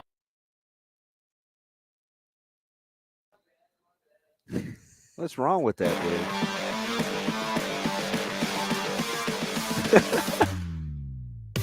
Coffee and Cream with Rogers and Benning on Hail Varsity Radio. Now, Vegas Insider, senior handicapper, and fan of the cold Budweiser bottles, Brian Edwards. It's got to be touchdown, touchdown, touchdown. Brian Edwards. I don't really love it. Brian Edwards. Were they using the cream cheese to butter the bagel? Brian Edwards. I'm going with the cowgirl. Here is Brian Edwards. Lots of B's, but this one, Brian Edwards, joining the show. Now, we love B because not only does he make us a lot of money, especially if you follow his UFC plays as of late, He's a player. but he's hiding himself from us today. Yeah, typically he'll botch the audio or the video. So, and it's just And look, there he is. There he is. He just had to wipe the screen, and it's like the man behind the curtain. And I feel like the Wizard of Oz is revealed, and he is. I don't know if you're the wizard or if you're the Oz. I don't know. Good morning, fellas. What's happening? Hey, what's up, buddy? How are you? I am doing well. Yeah, you're the UFC wizard.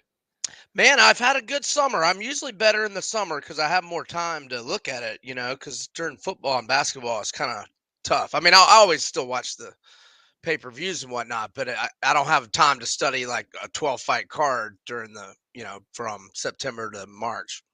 Maybe you should, though, because you're making a ton of money. Maybe you should just let go of everything else and say, yeah, I'm a UFC guy. Right, and man, I was close on the one I lost too with Jalen Turner. Now I did have Whitaker in a just a little prop to win by decision, but and Whitaker looked good early, but man, Duplessis, and so Duplessis is plus 270 underdog to Izzy, who's minus 330, and that was man, that was kind of an all timer of a show, Damon. I thought so. Now my number one is UFC 261 in Jacksonville when Usman knocked out Masvidal. Masvidal as a dog was the only bet I lost that whole night, and I was there. So that's my number one. You know, it was interesting too because I think I was talking to you Sunday or Monday over text. It's like the Pantoja. I felt like, and I usually go back on like Plus, ESPN Plus or something, and I'll rewatch and I'll turn down the volume. But real time, I felt like we might have gotten away with one. But as we kind of went back over our own scorecards, I think we agreed on round 3, and we felt like he had won 1 and 5, right? Right. You're getting chunky plus money. You went it's like plus 180 or something like that. But so that one was obviously I'm like, oh, that's a gutsy pick. I felt like the one where you kind of stole was Volkanovski with the early stoppage because it seemed too good to be true. He's getting plus money. He's a monster. He's obviously the most complete, maybe. I said obviously and maybe in the same sentence. He seems like the most complete fighter in the UFC. I was like, God, that seems way too easy. And as that third round rolled around, you're like, oh, this one's about over. Now he does have a lot of decision wins on his resume and 5 rounders, but I just think he's better right now than he's ever been, and so now he's a coming off monster. he's coming off these finishes of Zombie and now Rodriguez the other night. I think he's better than he's ever been, and wow, Makachev and him. If that's next, I don't know if that's next, but if it is, how can it not be? Well, especially with Oliveira saying he's not going to be ready by October, and I don't think the winner of Dustin and Gaethje is going to be ready for like 6 months. So I think you got to do Volkanovski and Makachev, although he faced off with Topuria. So but I like what Dana said in the post presser. He goes, "We'll do whatever he wants to do." I mean, he's done enough. We'll just roll with whatever he wants to do. Now, whether Makachev's on board, I would think he would be. I don't know. We'll see. Hey, so you know what's interesting? How Dana seems to be better post the episode with his wife. Can I use humility and Dana White in the same sentence? Listen, I don't know if he's turned the page. He's much better the last 4 or 5 months, I think, with the media, in my opinion. Yeah, he's still pretty standoffish, but I don't mind that. Well, I mean, if jerk is in your DNA, jerk is in your DNA. It's all varying degrees, right? Yeah, but I think I would agree with that, but not to a point where I'm sitting there thinking, "Oh, humble Dana every day." I'm not thinking that, but he definitely was there for a month or two, and now, yeah, he's still pretty feisty, but I'm okay with that for the most part. Not the wife part, but you know what I mean. I want to transition over to college football now because we asked you to look up some teams, and the Big Ten team that DB always talks about that really intrigues me because he thinks they're going to have a pretty good year, and that's Illinois. But their win total seems low at 6.5. I don't know if you thought the same or if some of the research that you've done, you're like, no, actually, I think that's right on the nose. No, I do lean the over. So I initially marked them 6-2 with 4 swing games. The win total is 6.5. When I wrote this down, which had to be in my last like 10 days in my Phil Steele mag. It was FanDuel shaded to the over -118. Now that could have changed in the last week or so. That's the juice, that is. But so I had the 4 swing games being at Kansas. Okay. I had at Maryland, Wisconsin at home, and at Minnesota, and I had their 2 for sure losses. I guess it's not for sure, but at Iowa and Penn State at home. So I guess neither one of them are for sure losses. But yeah, at Kansas, I mean, Kansas has got no defense. You would think Illinois would be able to run the ball well on them. Now, how's Altmaier going to be? We haven't really seen much of him other than the Sugar Bowl against Baylor, which was really a tough situation for him. That was a really good Baylor defense. And, it's not like he got the number 1 snaps going into that game. Corral got hurt, like the first or second possession of the first quarter. But Altmaier was a 4-star coming out of high school. So, that's the key to me. How is Altmaier going to be? Now, obviously, Chase Brown is gone, but Reggie Love and McCrary have gotten – well, McCrary didn't get much playing time last year, but those guys have gotten carries in the past. The scheme trumps the talent for me, B. Thank you. I'm not worried. Yeah. The way that they run the football is, as a D coordinator, it would drive me It would drive me crazy. They'll be just fine toting the rock. Yeah, I agree. I totally agree with Chase that. Brown was like, what, 5 a carry? He didn't gash you. He bled you. So a lot of, not to disrespect him because he was great, but a lot of guys can do that. That scheme trumps the individual talent. Yeah, and they've got 3 of their top 4 pass catchers back, and Isaiah Williams is probably a budding preseason. star. Yeah, for sure. And they lose to DC, who went to Purdue, but man, what a defense they had last year! 12.8 points per game. Pretty sure that was number 1 in the nation. They never should have lost the Indiana game last year, and all of their losses except for the Mississippi State game, which really was a 1-possession game the whole way, but all their losses were 1-possession games. Lose by 2 at Michigan, and by 7 to Purdue, 8 to Michigan State at home. Never lost that game. So it could have been an even bigger season last year. So look, I lean over, and I might play it because they can definitely win at Kansas.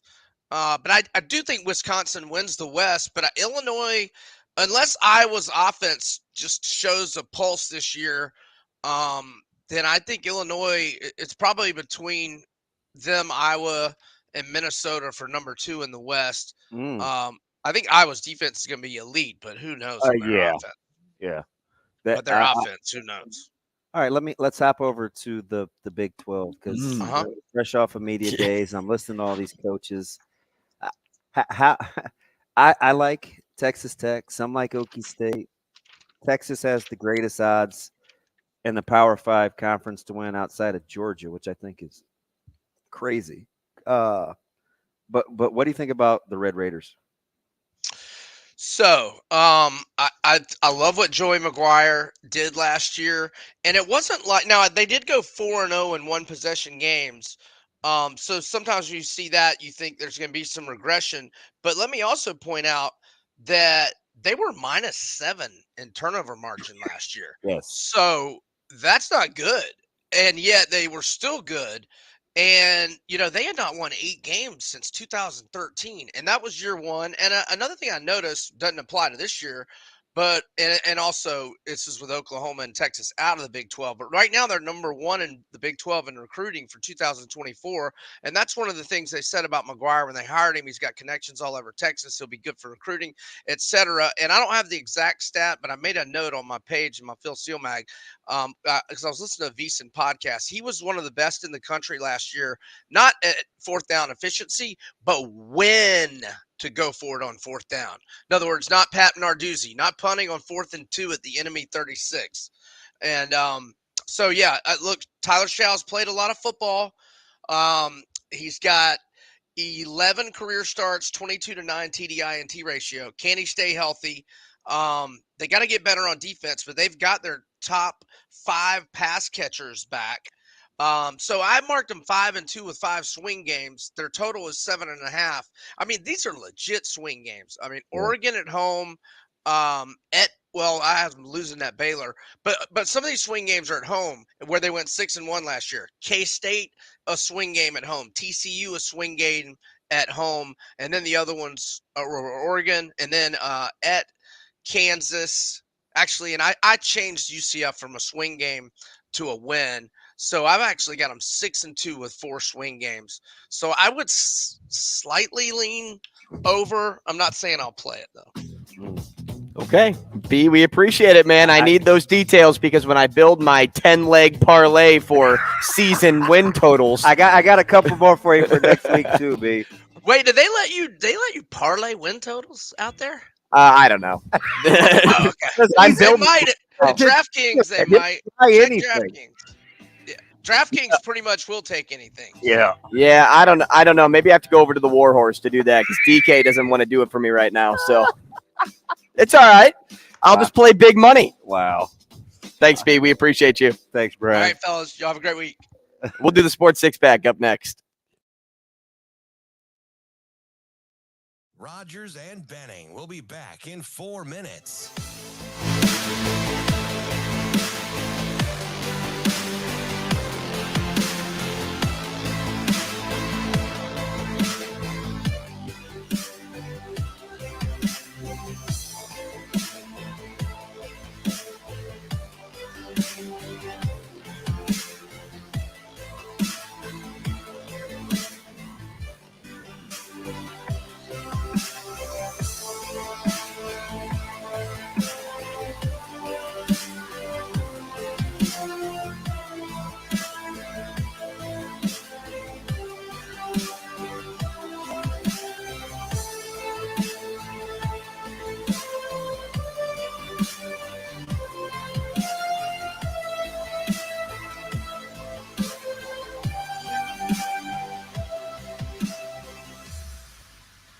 Rogers and Benning will be back in 3 minutes.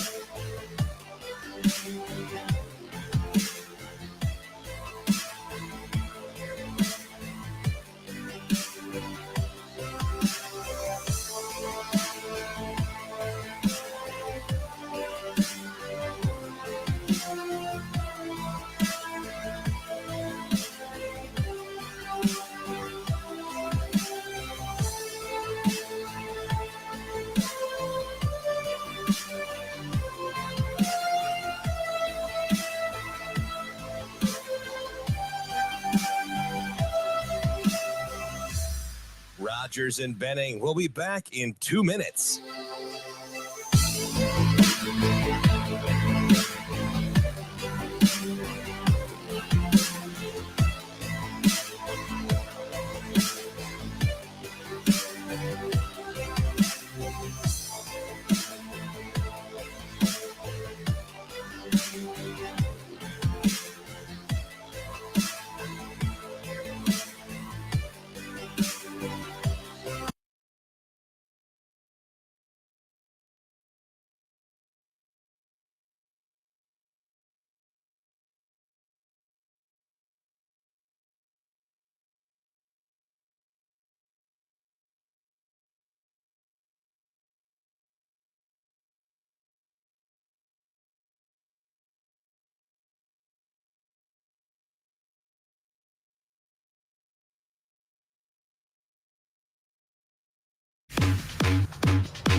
Coffee and Cream on Hail Varsity Radio with Andrew Rogers and Damon Benning.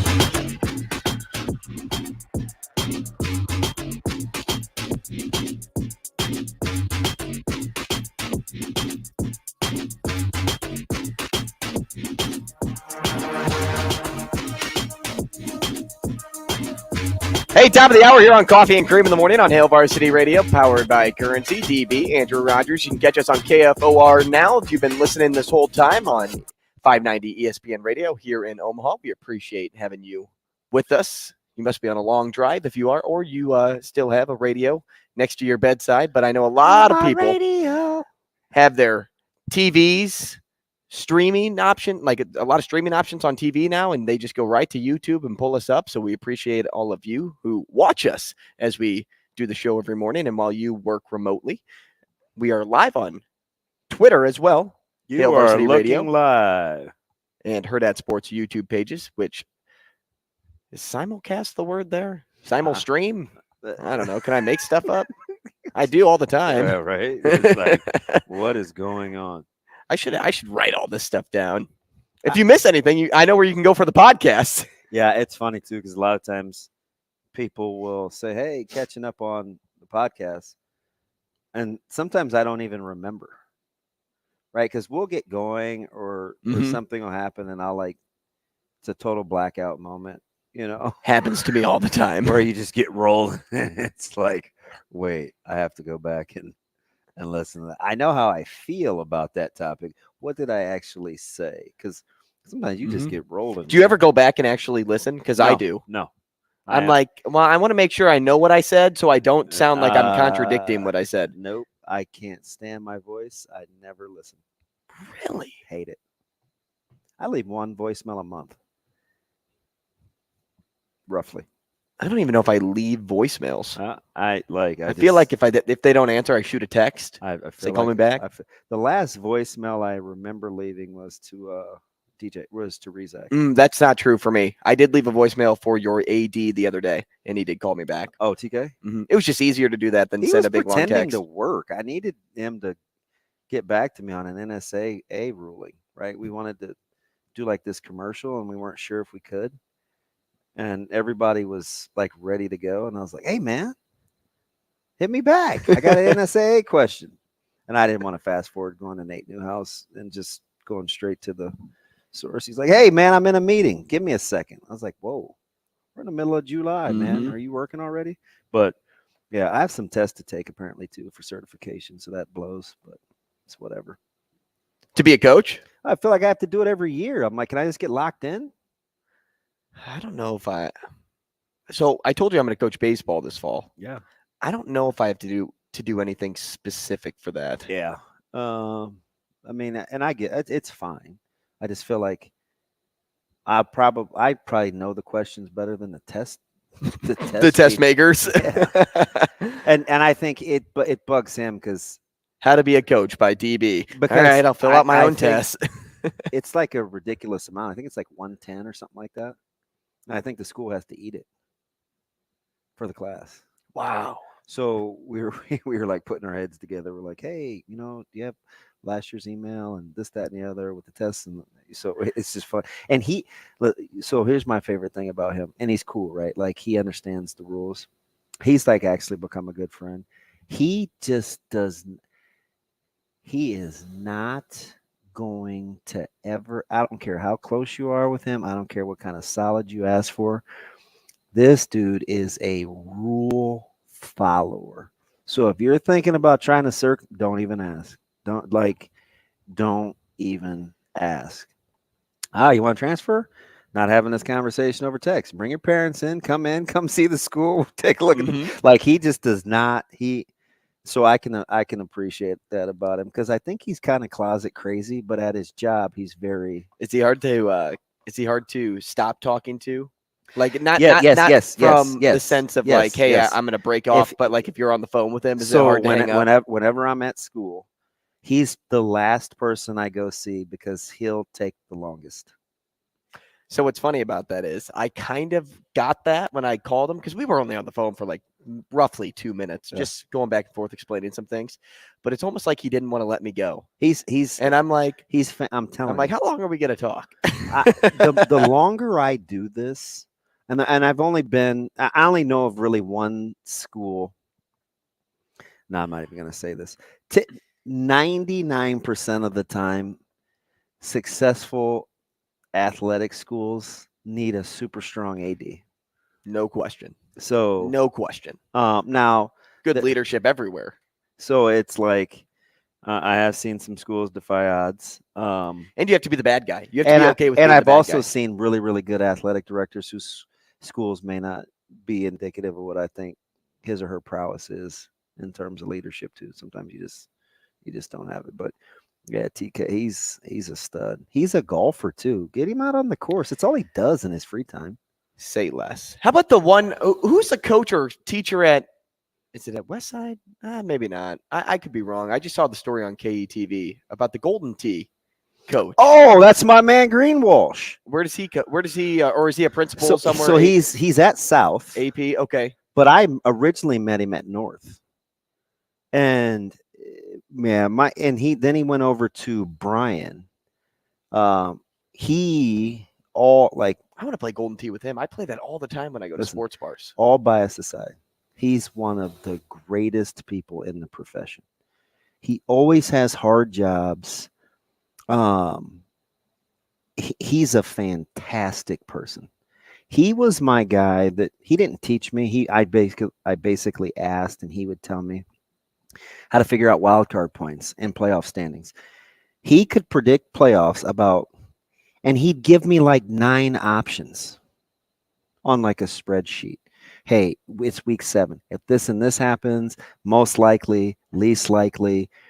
He was lights out. Now, since this was like 2013, 2014. Now, since then, there's a couple of other guys that are really, really good. Fo Woodard is probably the next best. Like those guys, but Greenwalsh is amazing, and I just love the story because he started playing to keep himself busy when he lost his dad. Yeah, that was cool. So, really cool. and he is truly a super soft spot. Like I try not to get. He's a great dude. He's a great dude. I hope he goes out and wins that $25K. I can't believe you can make that kind of money for playing a game. He goes, worst case, I make $500, and he's in Vegas, right? He does. I would like to pit that against his personality because he's super buttoned up. Going to Vegas? Yeah. Okay. So Greenwalsh in Vegas would be like me being in. How about this actually being like a purse though? For like if we were watching a PGA Tour event and you factor down the purse, like it's the same for Golden Tee. Did you read the comments section? No, I chose not to. Our former head coach was getting roasted as a guy that I don't know, fact or fiction, like to play Golden Tee. A lot of unfortunately there are a lot of Coach Frost reference in there. But anywho, Shane, what's in your cooler over there? He has no idea. Your mom. Oh. Hang on a minute. Just uncalled for. Out of nowhere. No snark today.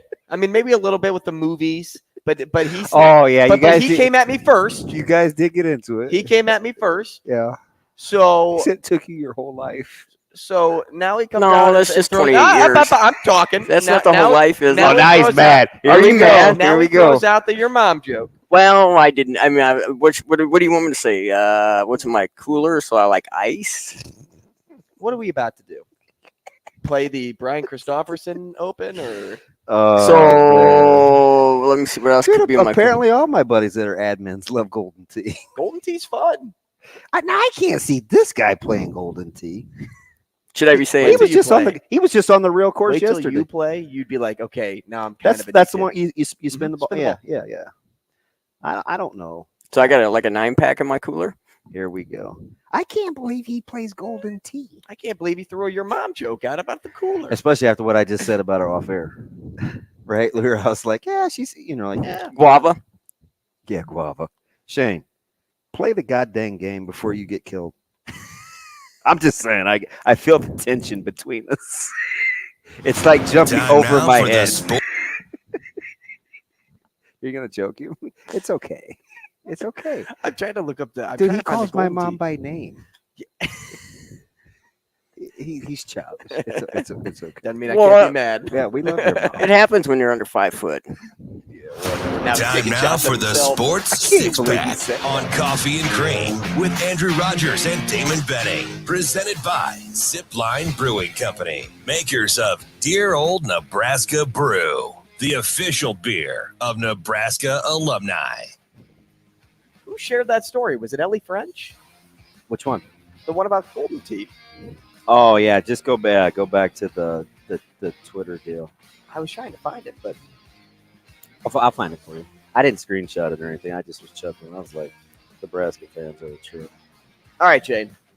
You gonna be all right? Oh, you don't. All right, Jane. Oh, I got to do the ad. Why do I feel like this is all my fault? Because you got him shook.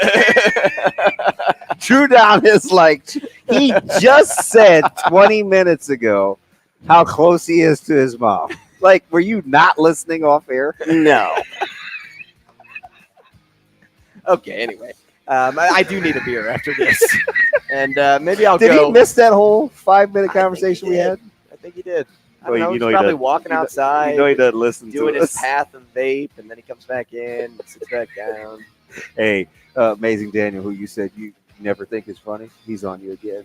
He said as much crap as we give Shane. Toughen up, Buttercup. Where's he at? He's on Twitter. You know D is real tough. Hang tight. Hang tight. Shane starts this. He starts everything. So that's why he takes a lot of it. He starts it all. What you guys don't hear, Shane is talking about off the air. What are you talking about? He comes at us all Now the time. Daniel's got you pissed too. Hey, simmer down. I keep telling you, Dan, he's crazy. He's got to take him. I need a suppressant. Somebody get me a can of the tropical ale. You want the guava? Yeah, please give me Give some me guava. the guava. Give me some guava. You gonna be all right? I will eventually. Give me the can opener tropical ale. It's the new beer at Zipline. You can find it at all locations. Okay, let's do this before I get really mad. Question number 1. All right. Question number 1. Hold on. Okay. Read, man. Read. Bill in Omaha.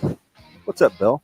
Who's more inclined to stay with their team, Damian Lillard or James Harden? Interesting, bro.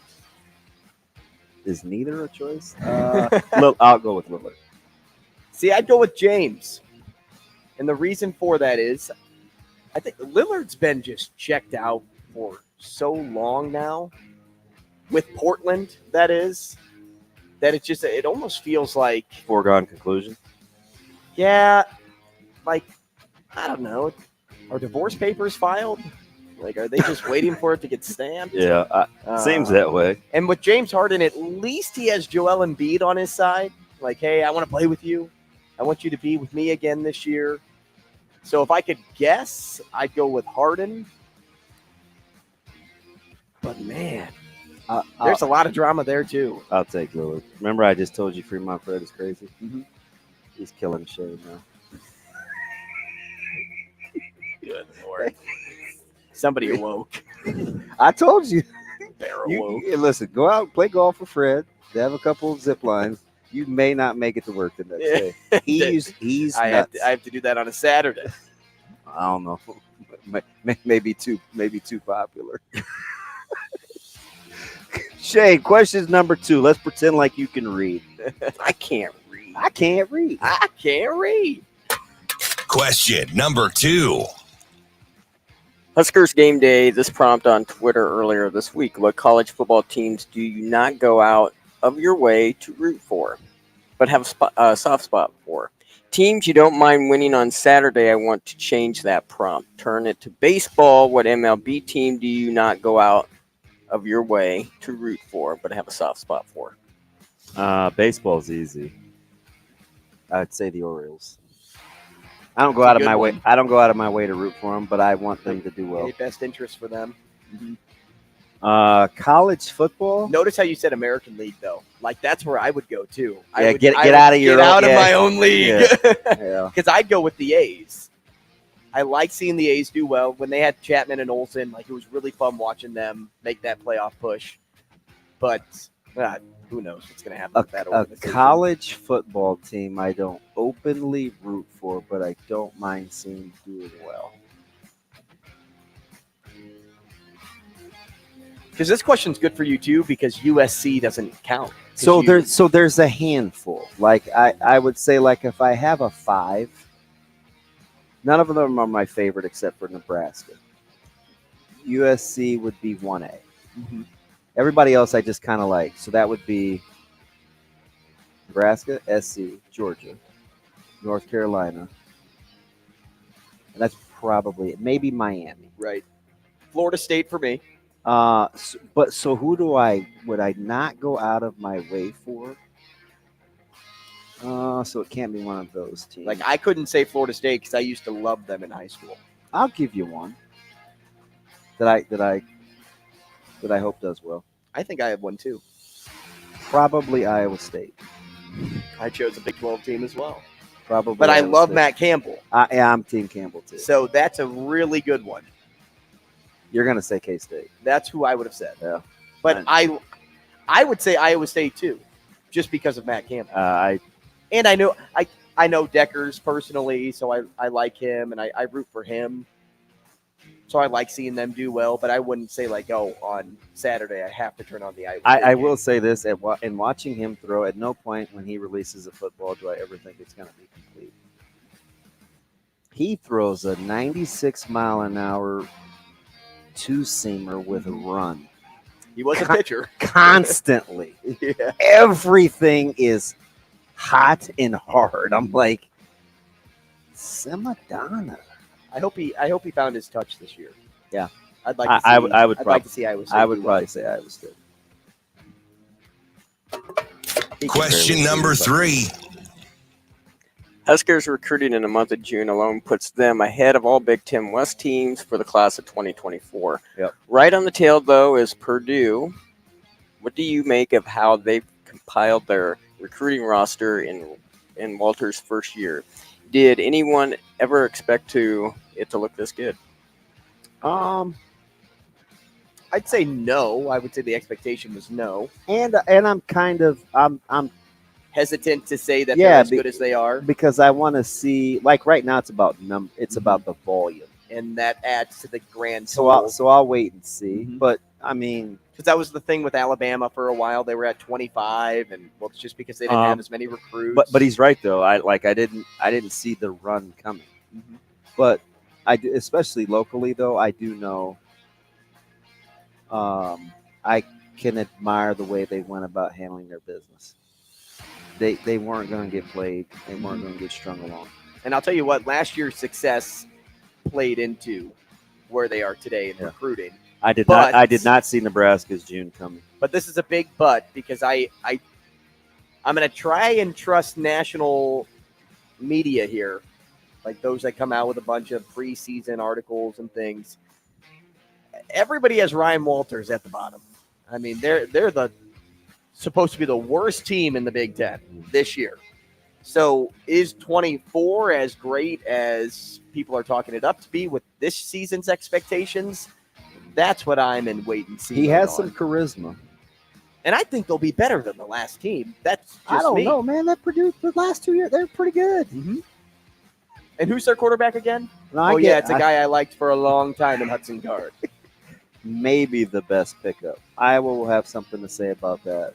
But, I mean, and so will Wisconsin. But some pretty good transfers.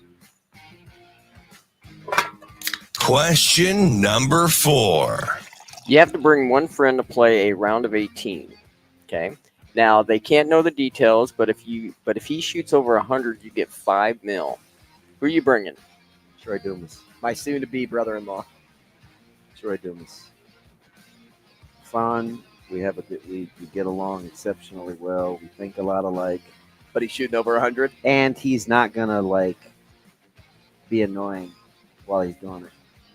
He doesn't. He barely talks, so he's gonna grind. And he's competitive, so he'll stay with it, and he'd be fun to split the money with. Plus, he's taken care of me his whole life. See, I just know I'm getting $5 million if I'm taking my soon-to-be brother-in-law. That's my only thing there. He's left-hand. He's just fun. Yeah. And it would be good for me to get an opportunity for 4 hours to just talk with me and him. Yeah, because I don't. I would take that. I would take that too. I would take that with him too. I was mad at him. He brought his son to camp, and he didn't tell me he was coming, but he had to sneak in. Like he was only here like 20 hours. But I would take him. Read, man. You looking at this? Question number 5. I'm just eyeing him up from a distance. I'm not eyeing you up because I can't see you. I can't see. Tim in St. Louis, say you St. were Louis. Yeah.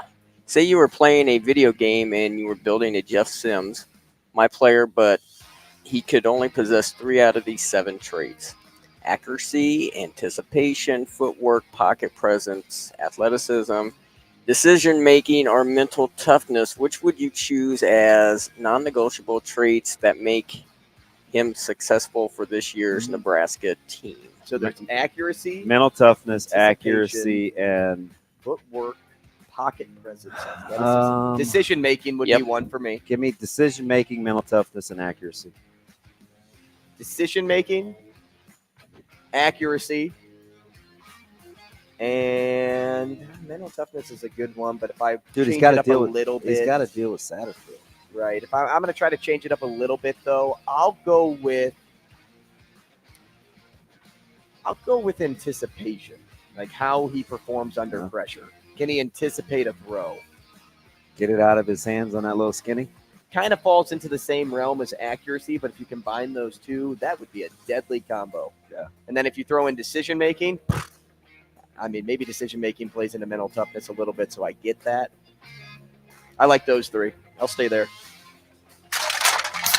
Question number 6. We really gonna get through this? Holy smokes. Couldn't believe it. Because we started this at like 9:10. And you were, we took us a Well, while. you went on forever to get that ad in. Here we go. It's a long 9 o'clock hour. Read the question. I can't now. I'm laughing. Shoot. Which endless sports debate topic listed should never be brought up again? Shane here today. The validity of preseason. Wait, the what? Wait a Time out. second. Time out. The what? The guava of preseason polls. Did The he best- say validity? Validity. It's a validity. Are you trying to say validity? Yes. Is that what you mean? I don't Yeah, know. validity. Yeah, the validity of preseason polls. That's what I said. Okay. Rewind the tape. The validity. The best college team. Okay. Preseason polls. The best college team could be the worst NFL, or people care way. I don't even know what the question is. too much about sports. What's the question? Which endless sports debate topic should never be brought up again? Okay. Now, what are my choices? The validity. Stop. The validity of preseason polls. The best college team could beat the worst NFL team. Or people care way too much about sports. The college pro. Never happens. That would never in a million years. Georgia would get beat by 40 by the Bears. Houston Texans Yeah. or the Bears. 40. And you know why that is? Because the best players in the world are on these teams. Yeah. There's only one of them. 40. I also hate the people talk way too much about sports debate. That people, a lot of individuals I know in my life say, you talk way too much about sports. I'm like, well, that is my job. And I get paid to do it. Go be around somebody else. That's what I tell them. But Matt Reynolds up next. Rogers and Benning will be back in 5 minutes.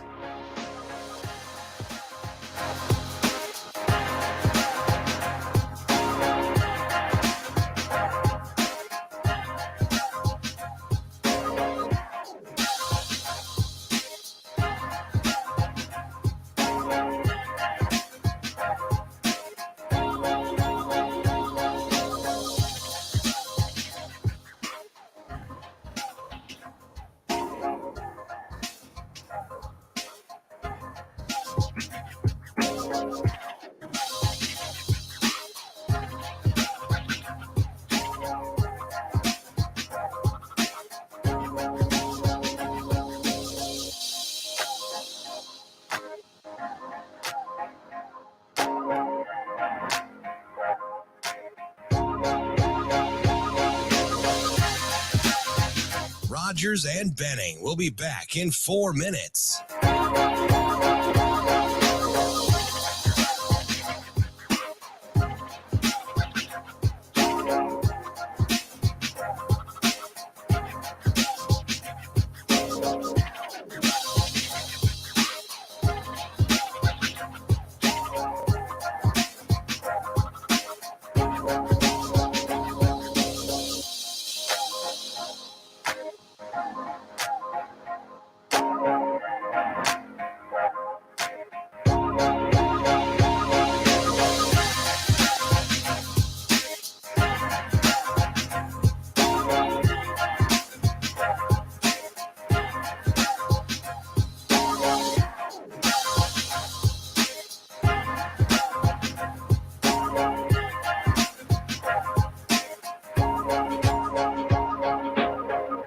Rogers and Benning will be back in 3 minutes.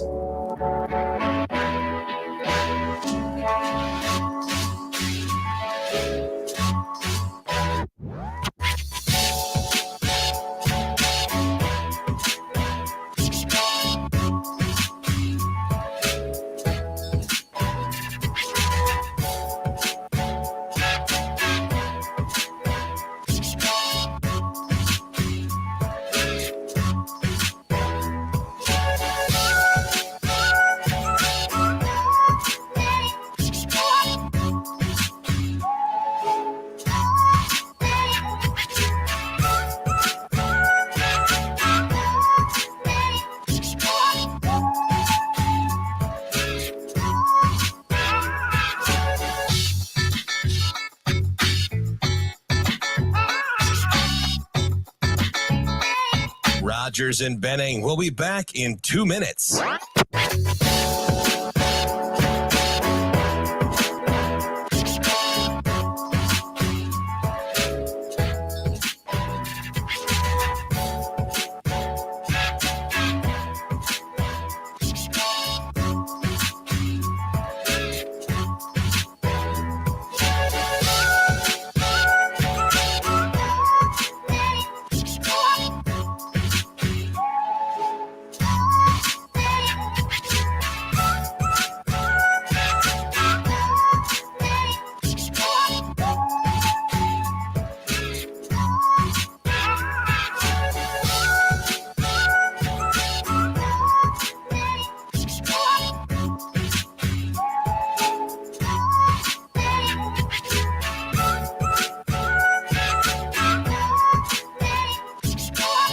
Rogers and Benning will be back in 1 minute.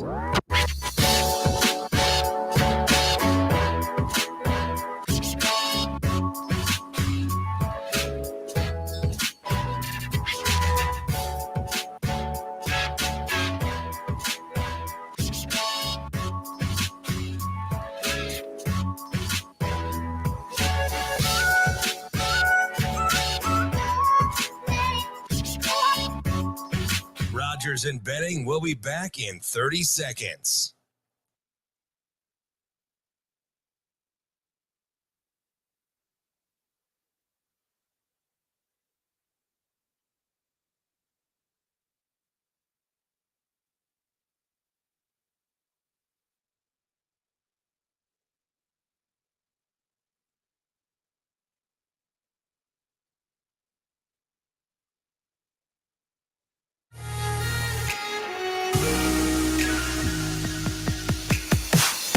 Coffee and Cream with Rogers and Benning on Hale Varsity Radio.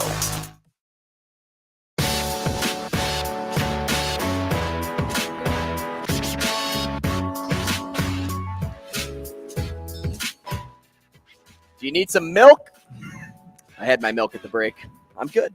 the comments section. So I'm trying to read amazing. If I'm reading Amazing Daniel's word right, he said validity. That actually sounds right. Validity. Validity.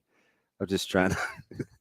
I wonder how Amazing Daniel spelled it. Can Shane the Quiet Assassin dropping bombs? Dude, he just does that sometimes. Yeah, that is Shane. That's our Shane. We got a call. Shane, are you gonna punch up Tim? Yeah, let's do this here. All right, let's say hi to Tim. Tim, good morning. Hey, good morning. Tim, how are you?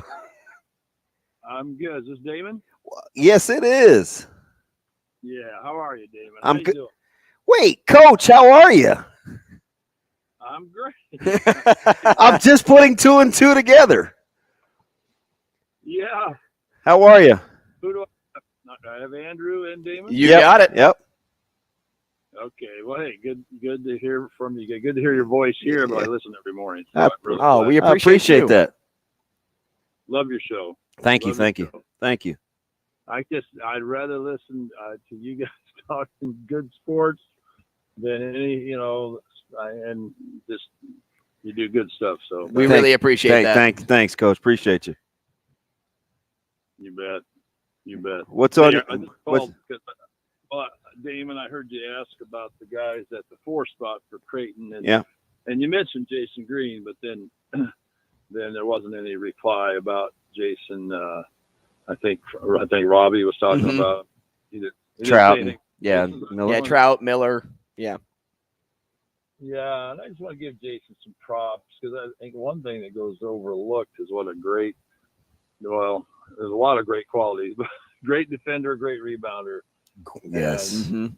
smart player who works so hard, and his offense is plenty full of variety, things he can do that I think he'll do a good job.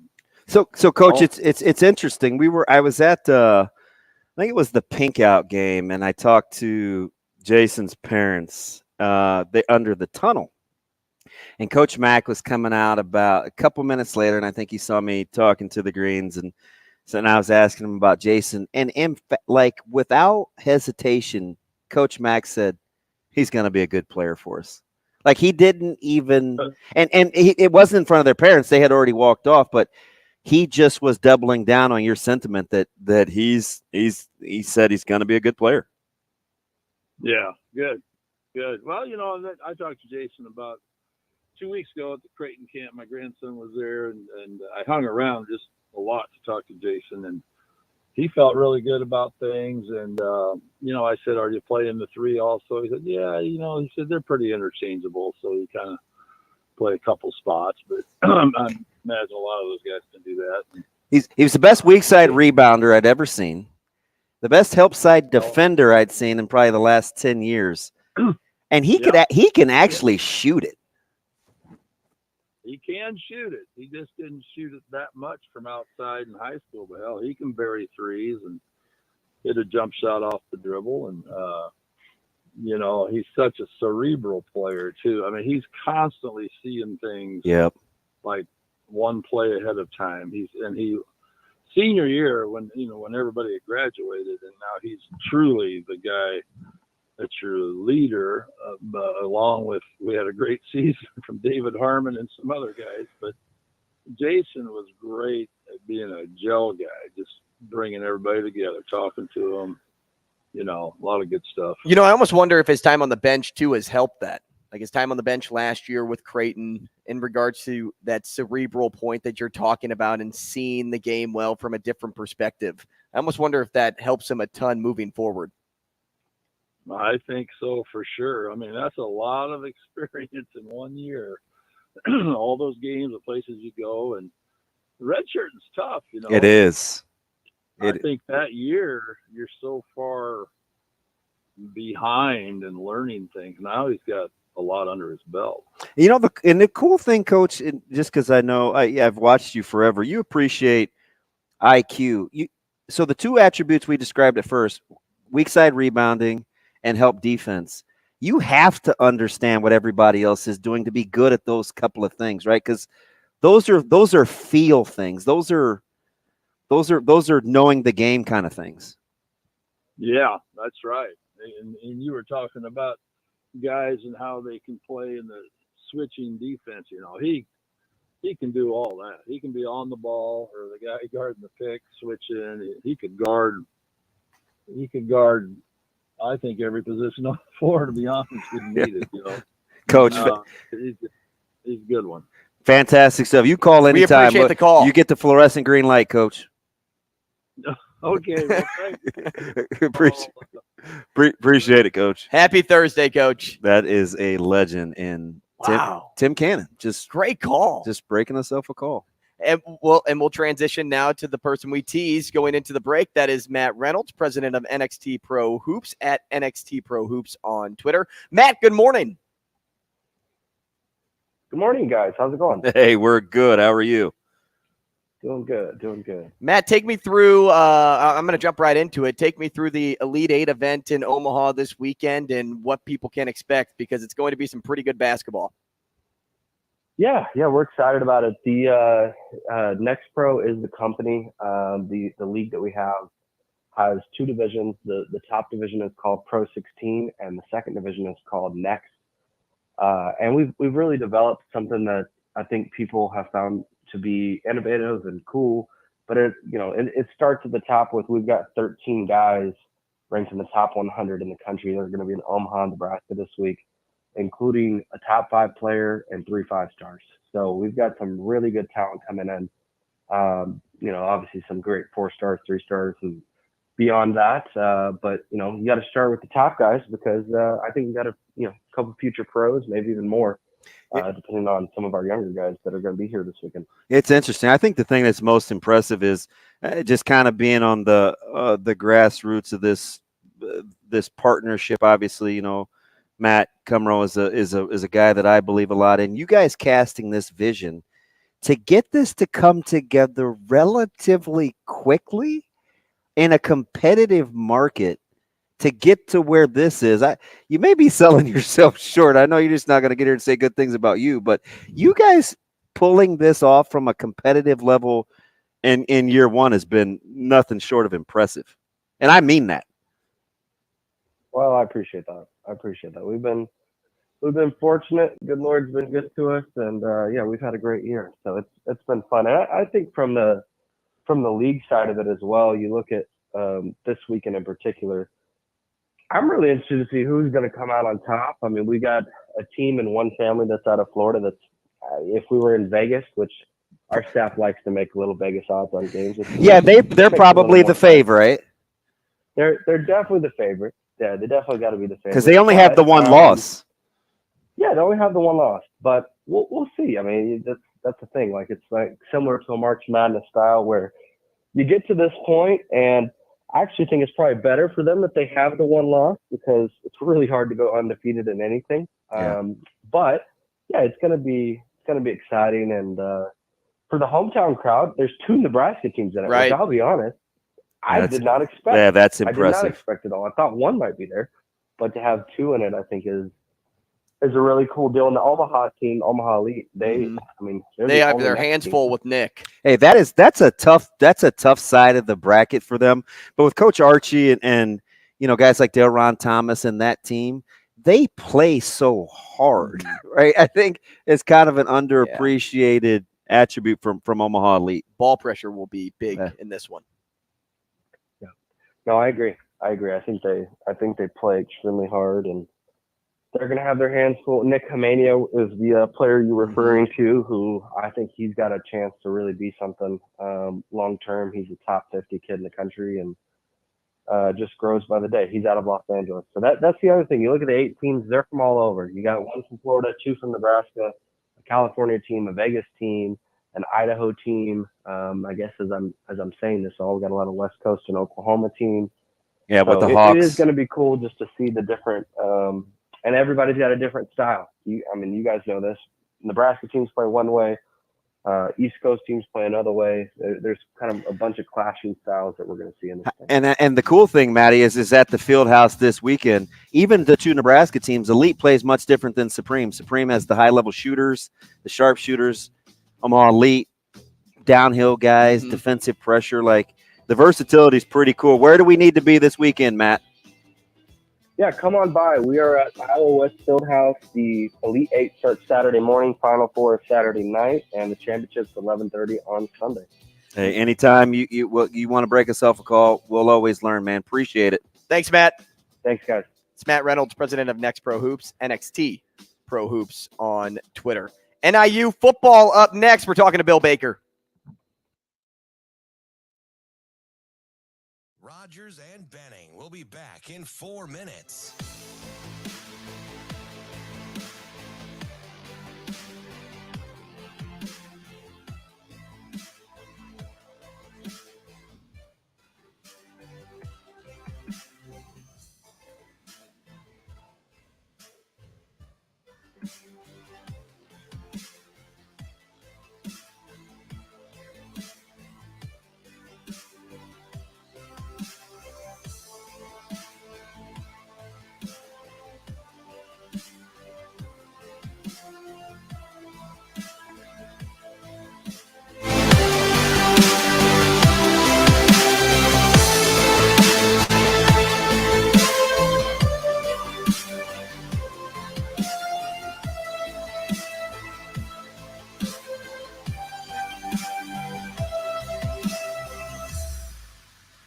Rogers and Benning will be back in 3 minutes.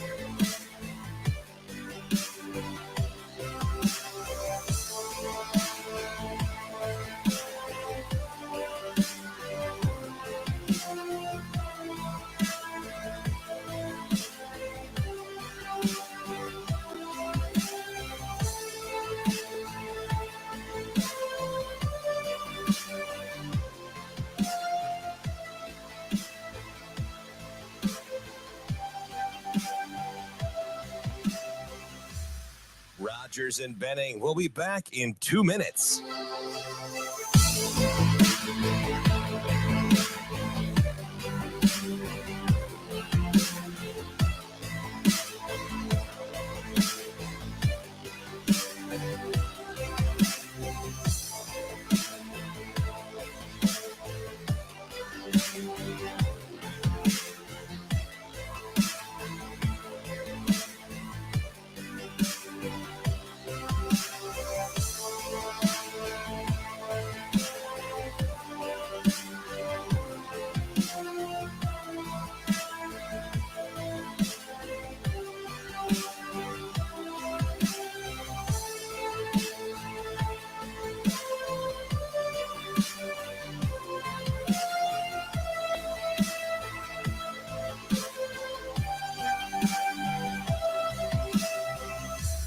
Rogers and Benning will be back in 1 minute.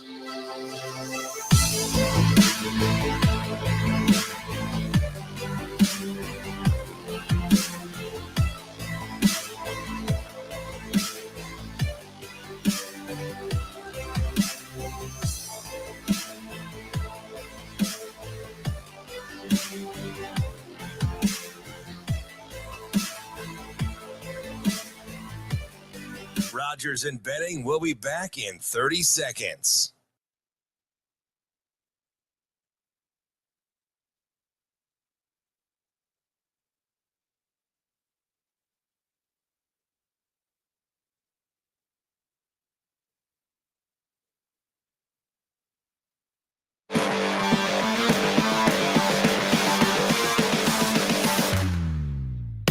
Coffee and Cream with Rogers and Benning on Hail Varsity Radio.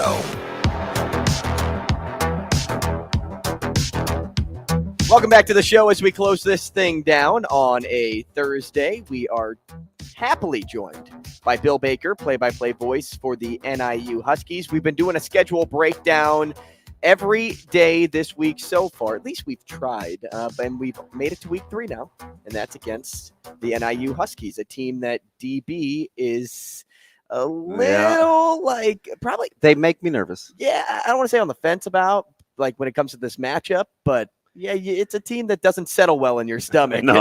And I'll tell you why as we welcome in Bill. Bill, good morning. How are you?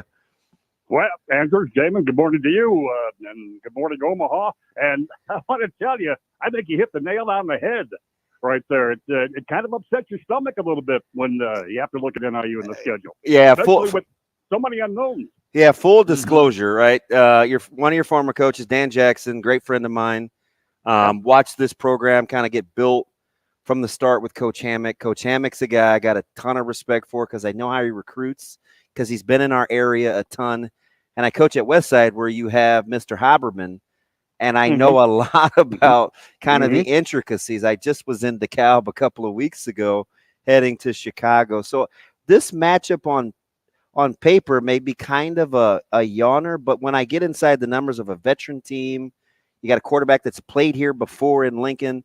I'm not like, doom and gloom, but I'm not chalking that one up as some easy win either.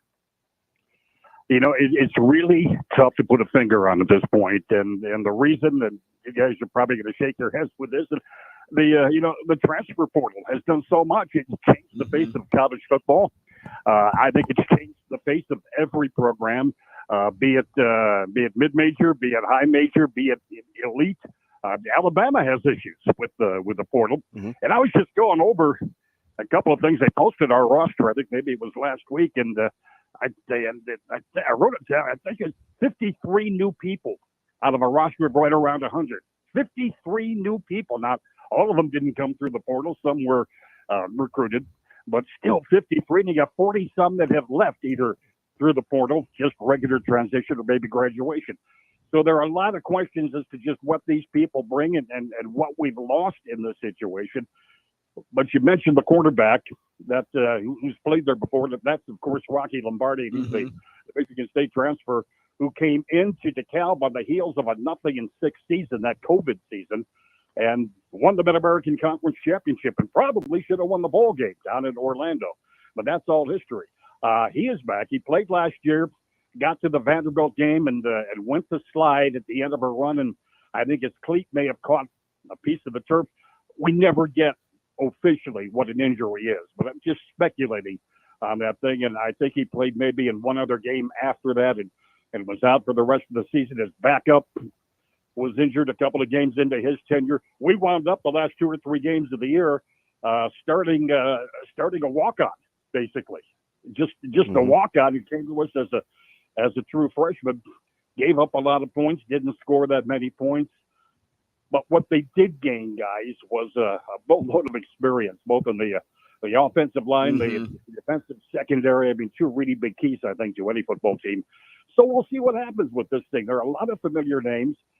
These guys, a lot of these guys have won before on a decent-sized stage. So it's not a yawner by any stretch of the imagination. It's going to be an interesting football game. 2 things that kind of concern me. 2 of your better players with Logan and Nolan both play up front along that offensive line. And you have some experience at the quarterback spot with Lombardi. Like that offensive line and steady play at quarterback is typically portable.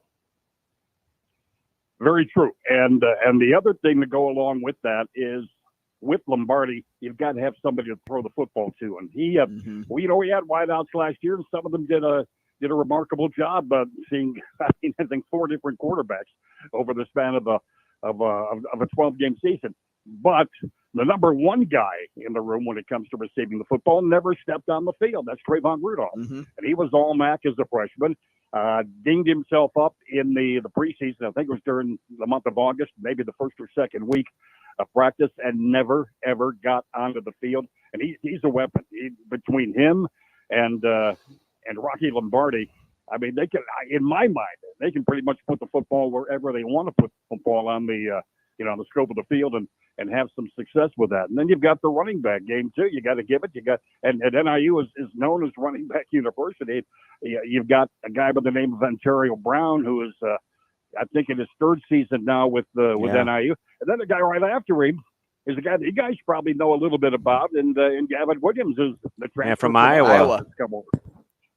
Yeah, so you got a pretty good one too, and we got I think half a dozen other guys that have come in, either via the portal or via recruiting in that running back room. A lot of questions. You love to look at spring ball. You love to try to draw conclusions from spring ball, but I've always said this. I've done this 44 years, and I remember my first spring practice, and the guy's name was Bill Mallory. He was our head coach. Oh yeah. And I was talking to him after that very first practice that he went through at Northern. And, we're talking about positives and what you need to do. And he said, Bill, remember one thing about spring ball. If the offense has a great day, it's against your defense. If the defense has a great day, it's against your offense. So what do you take out of that?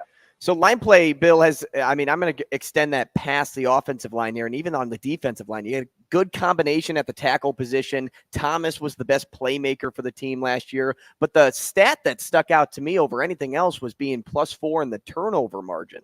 This team had plenty of takeaways to go along with the great offensive line that, let's just say this. They didn't allow there was no offensive line in the MAC that allowed fewer sacks than them. Nope, and they were, I think, maybe top 5 of the country. The number escapes me completely, but yeah, and that's what Thomas Hennick builds his program on. I mean, from the ground up when he got to Northern, and he didn't have to do a lot of rebuilding of Northern. He came in, he inherited a pretty nice football team, to be perfectly honest with you, and a team with that actually the success, you go all the way back, began under Joe Novak, and then guys like Jerry Kill, who was spent a lot of time in the Big Ten. I think he's at New Mexico State now, if I'm not mistaken. But you just go on and on from there. But Hammock, the first thing he said is, we build from the inside out. We're going to build into the trenches. That's where football games are won and lost. He says that's where we're going to start, and then we're going to play a complementary football around those guys, the offense and the defense. But it's got to start with those guys on the front line. And pretty much he's been true to his word. What do you think the real litmus test is if you're just kind of evaluating? Maybe it's outside of wins and losses. Maybe it is actual wins and losses. But listen, at BC and at Nebraska are no small feats. And that's before you get into a tough conference and you see the likes of a Toledo. How does the non-con look for you in terms of an evaluation? Well, a lot of these guys that we are going to bring with us played at Georgia Tech a couple of years ago on opening night. Oh, yeah. And won that game 22-21 as the memory serves and everything. So going to the Boston College, I take nothing away from Boston College, but, we've been there before. It's someplace we played. None of these guys have seen it, but we've been on that kind of a stage. None of these guys were at Nebraska several years back when Northern pulled out a victory at that place in front of 90-some thousand people. So there's history, there's talk of the Boneyard, there's tradition, and Thomas Hammock uses all of that. Thomas Hammock, he creates an atmosphere. It's an atmosphere of inclusion. It's an atmosphere of history, of tradition, and he wants people, and this starts at the recruiting process. He wants people that want to be NIU Huskies, and he wants them to know what they're getting into, and most importantly, he wants them to know what's expected of them over the next 4 or 5 years. And by bringing that history into it, it brings in, knowledge. It brings in, I think, a pretty good air of confidence with these guys. Certainly the expectation, you want to rise to the challenge that he is going to lay down. So here we go. Bill, It'll be fun. Bill, you mentioned Rudolph coming back this year, and those injuries were a big factor for this NIU group last year. But is there enough comfortable depth to feel good about not taking steps back as a team? And what areas do you think the Huskies have the deepest room? Well, I think number one, in terms of taking steps back, guys, we were 3-9 last year. Yeah. And with Rocky Lombardi back and Trayvon Rudolph and some of the people we have in the wide receivers room as well as the running backs room, I don't think NIU is going to take any step back this year. I fully expect a bowl game. I expect an appearance in some bowl somewhere, and that means at least 6 wins, which would mean doubling everything. The deepest room, boy, I tell you now, I really like our defensive secondary. The guy like C.J. Brown, and he's a hawk at the safety spot. Yeah. You guys got a nice tandem back there. Yeah, the corners are where it gets a little dicey. And we had a lot of people get a lot of minutes, a lot of snaps, in the defensive secondary last year. Some because of injuries, some because they just beat some people out, here and there. So yeah, that's the room I really like. Linebackers, we lost a good guy to Kentucky, and that would have been number 2 on my list right now. I'm not. Was that Rayner? The offensive line. Mm-hmm. We've got 70 guys on that offensive line, who can start at a lot of Mid-American Conference institutions elsewhere in the country, as well. They've done a great job at keeping their talent at the offensive line. And I'm excited here, but there's quarterbacking. You've got the experience, and you've got the championship aura, I guess I want to say, that surrounds Rocky Lombardi because of that MAC championship. And then you've got a couple of guys that have spent some time backing him up and have grown with the program for the past couple of 3 years. So, all said and done, it's a very well-rounded football team. But to answer your question, defensive secondary is what I like. Good to know, Bill Baker. We appreciate your time this morning. Appreciate the time and insight, Bill. Thanks so much, and we hope to maybe do this again when it we'll gets catch closer you to the week. game. Anytime, guys. I love Omaha. One of my favorite steak places in all the country is in Omaha. So we'll be in town. All right. Bill Baker, play-by-play voice for the NIU Huskies. Which one do you think it is? Charleston's? Fleming's? Hard not to be excited when you're the play-by-play guy. I don't know if they're that good. Or maybe it's just Omaha Steaks. But, he just takes them home. Northern Illinois has my attention. We will be back tomorrow. Thanks for joining us today. More CNC then.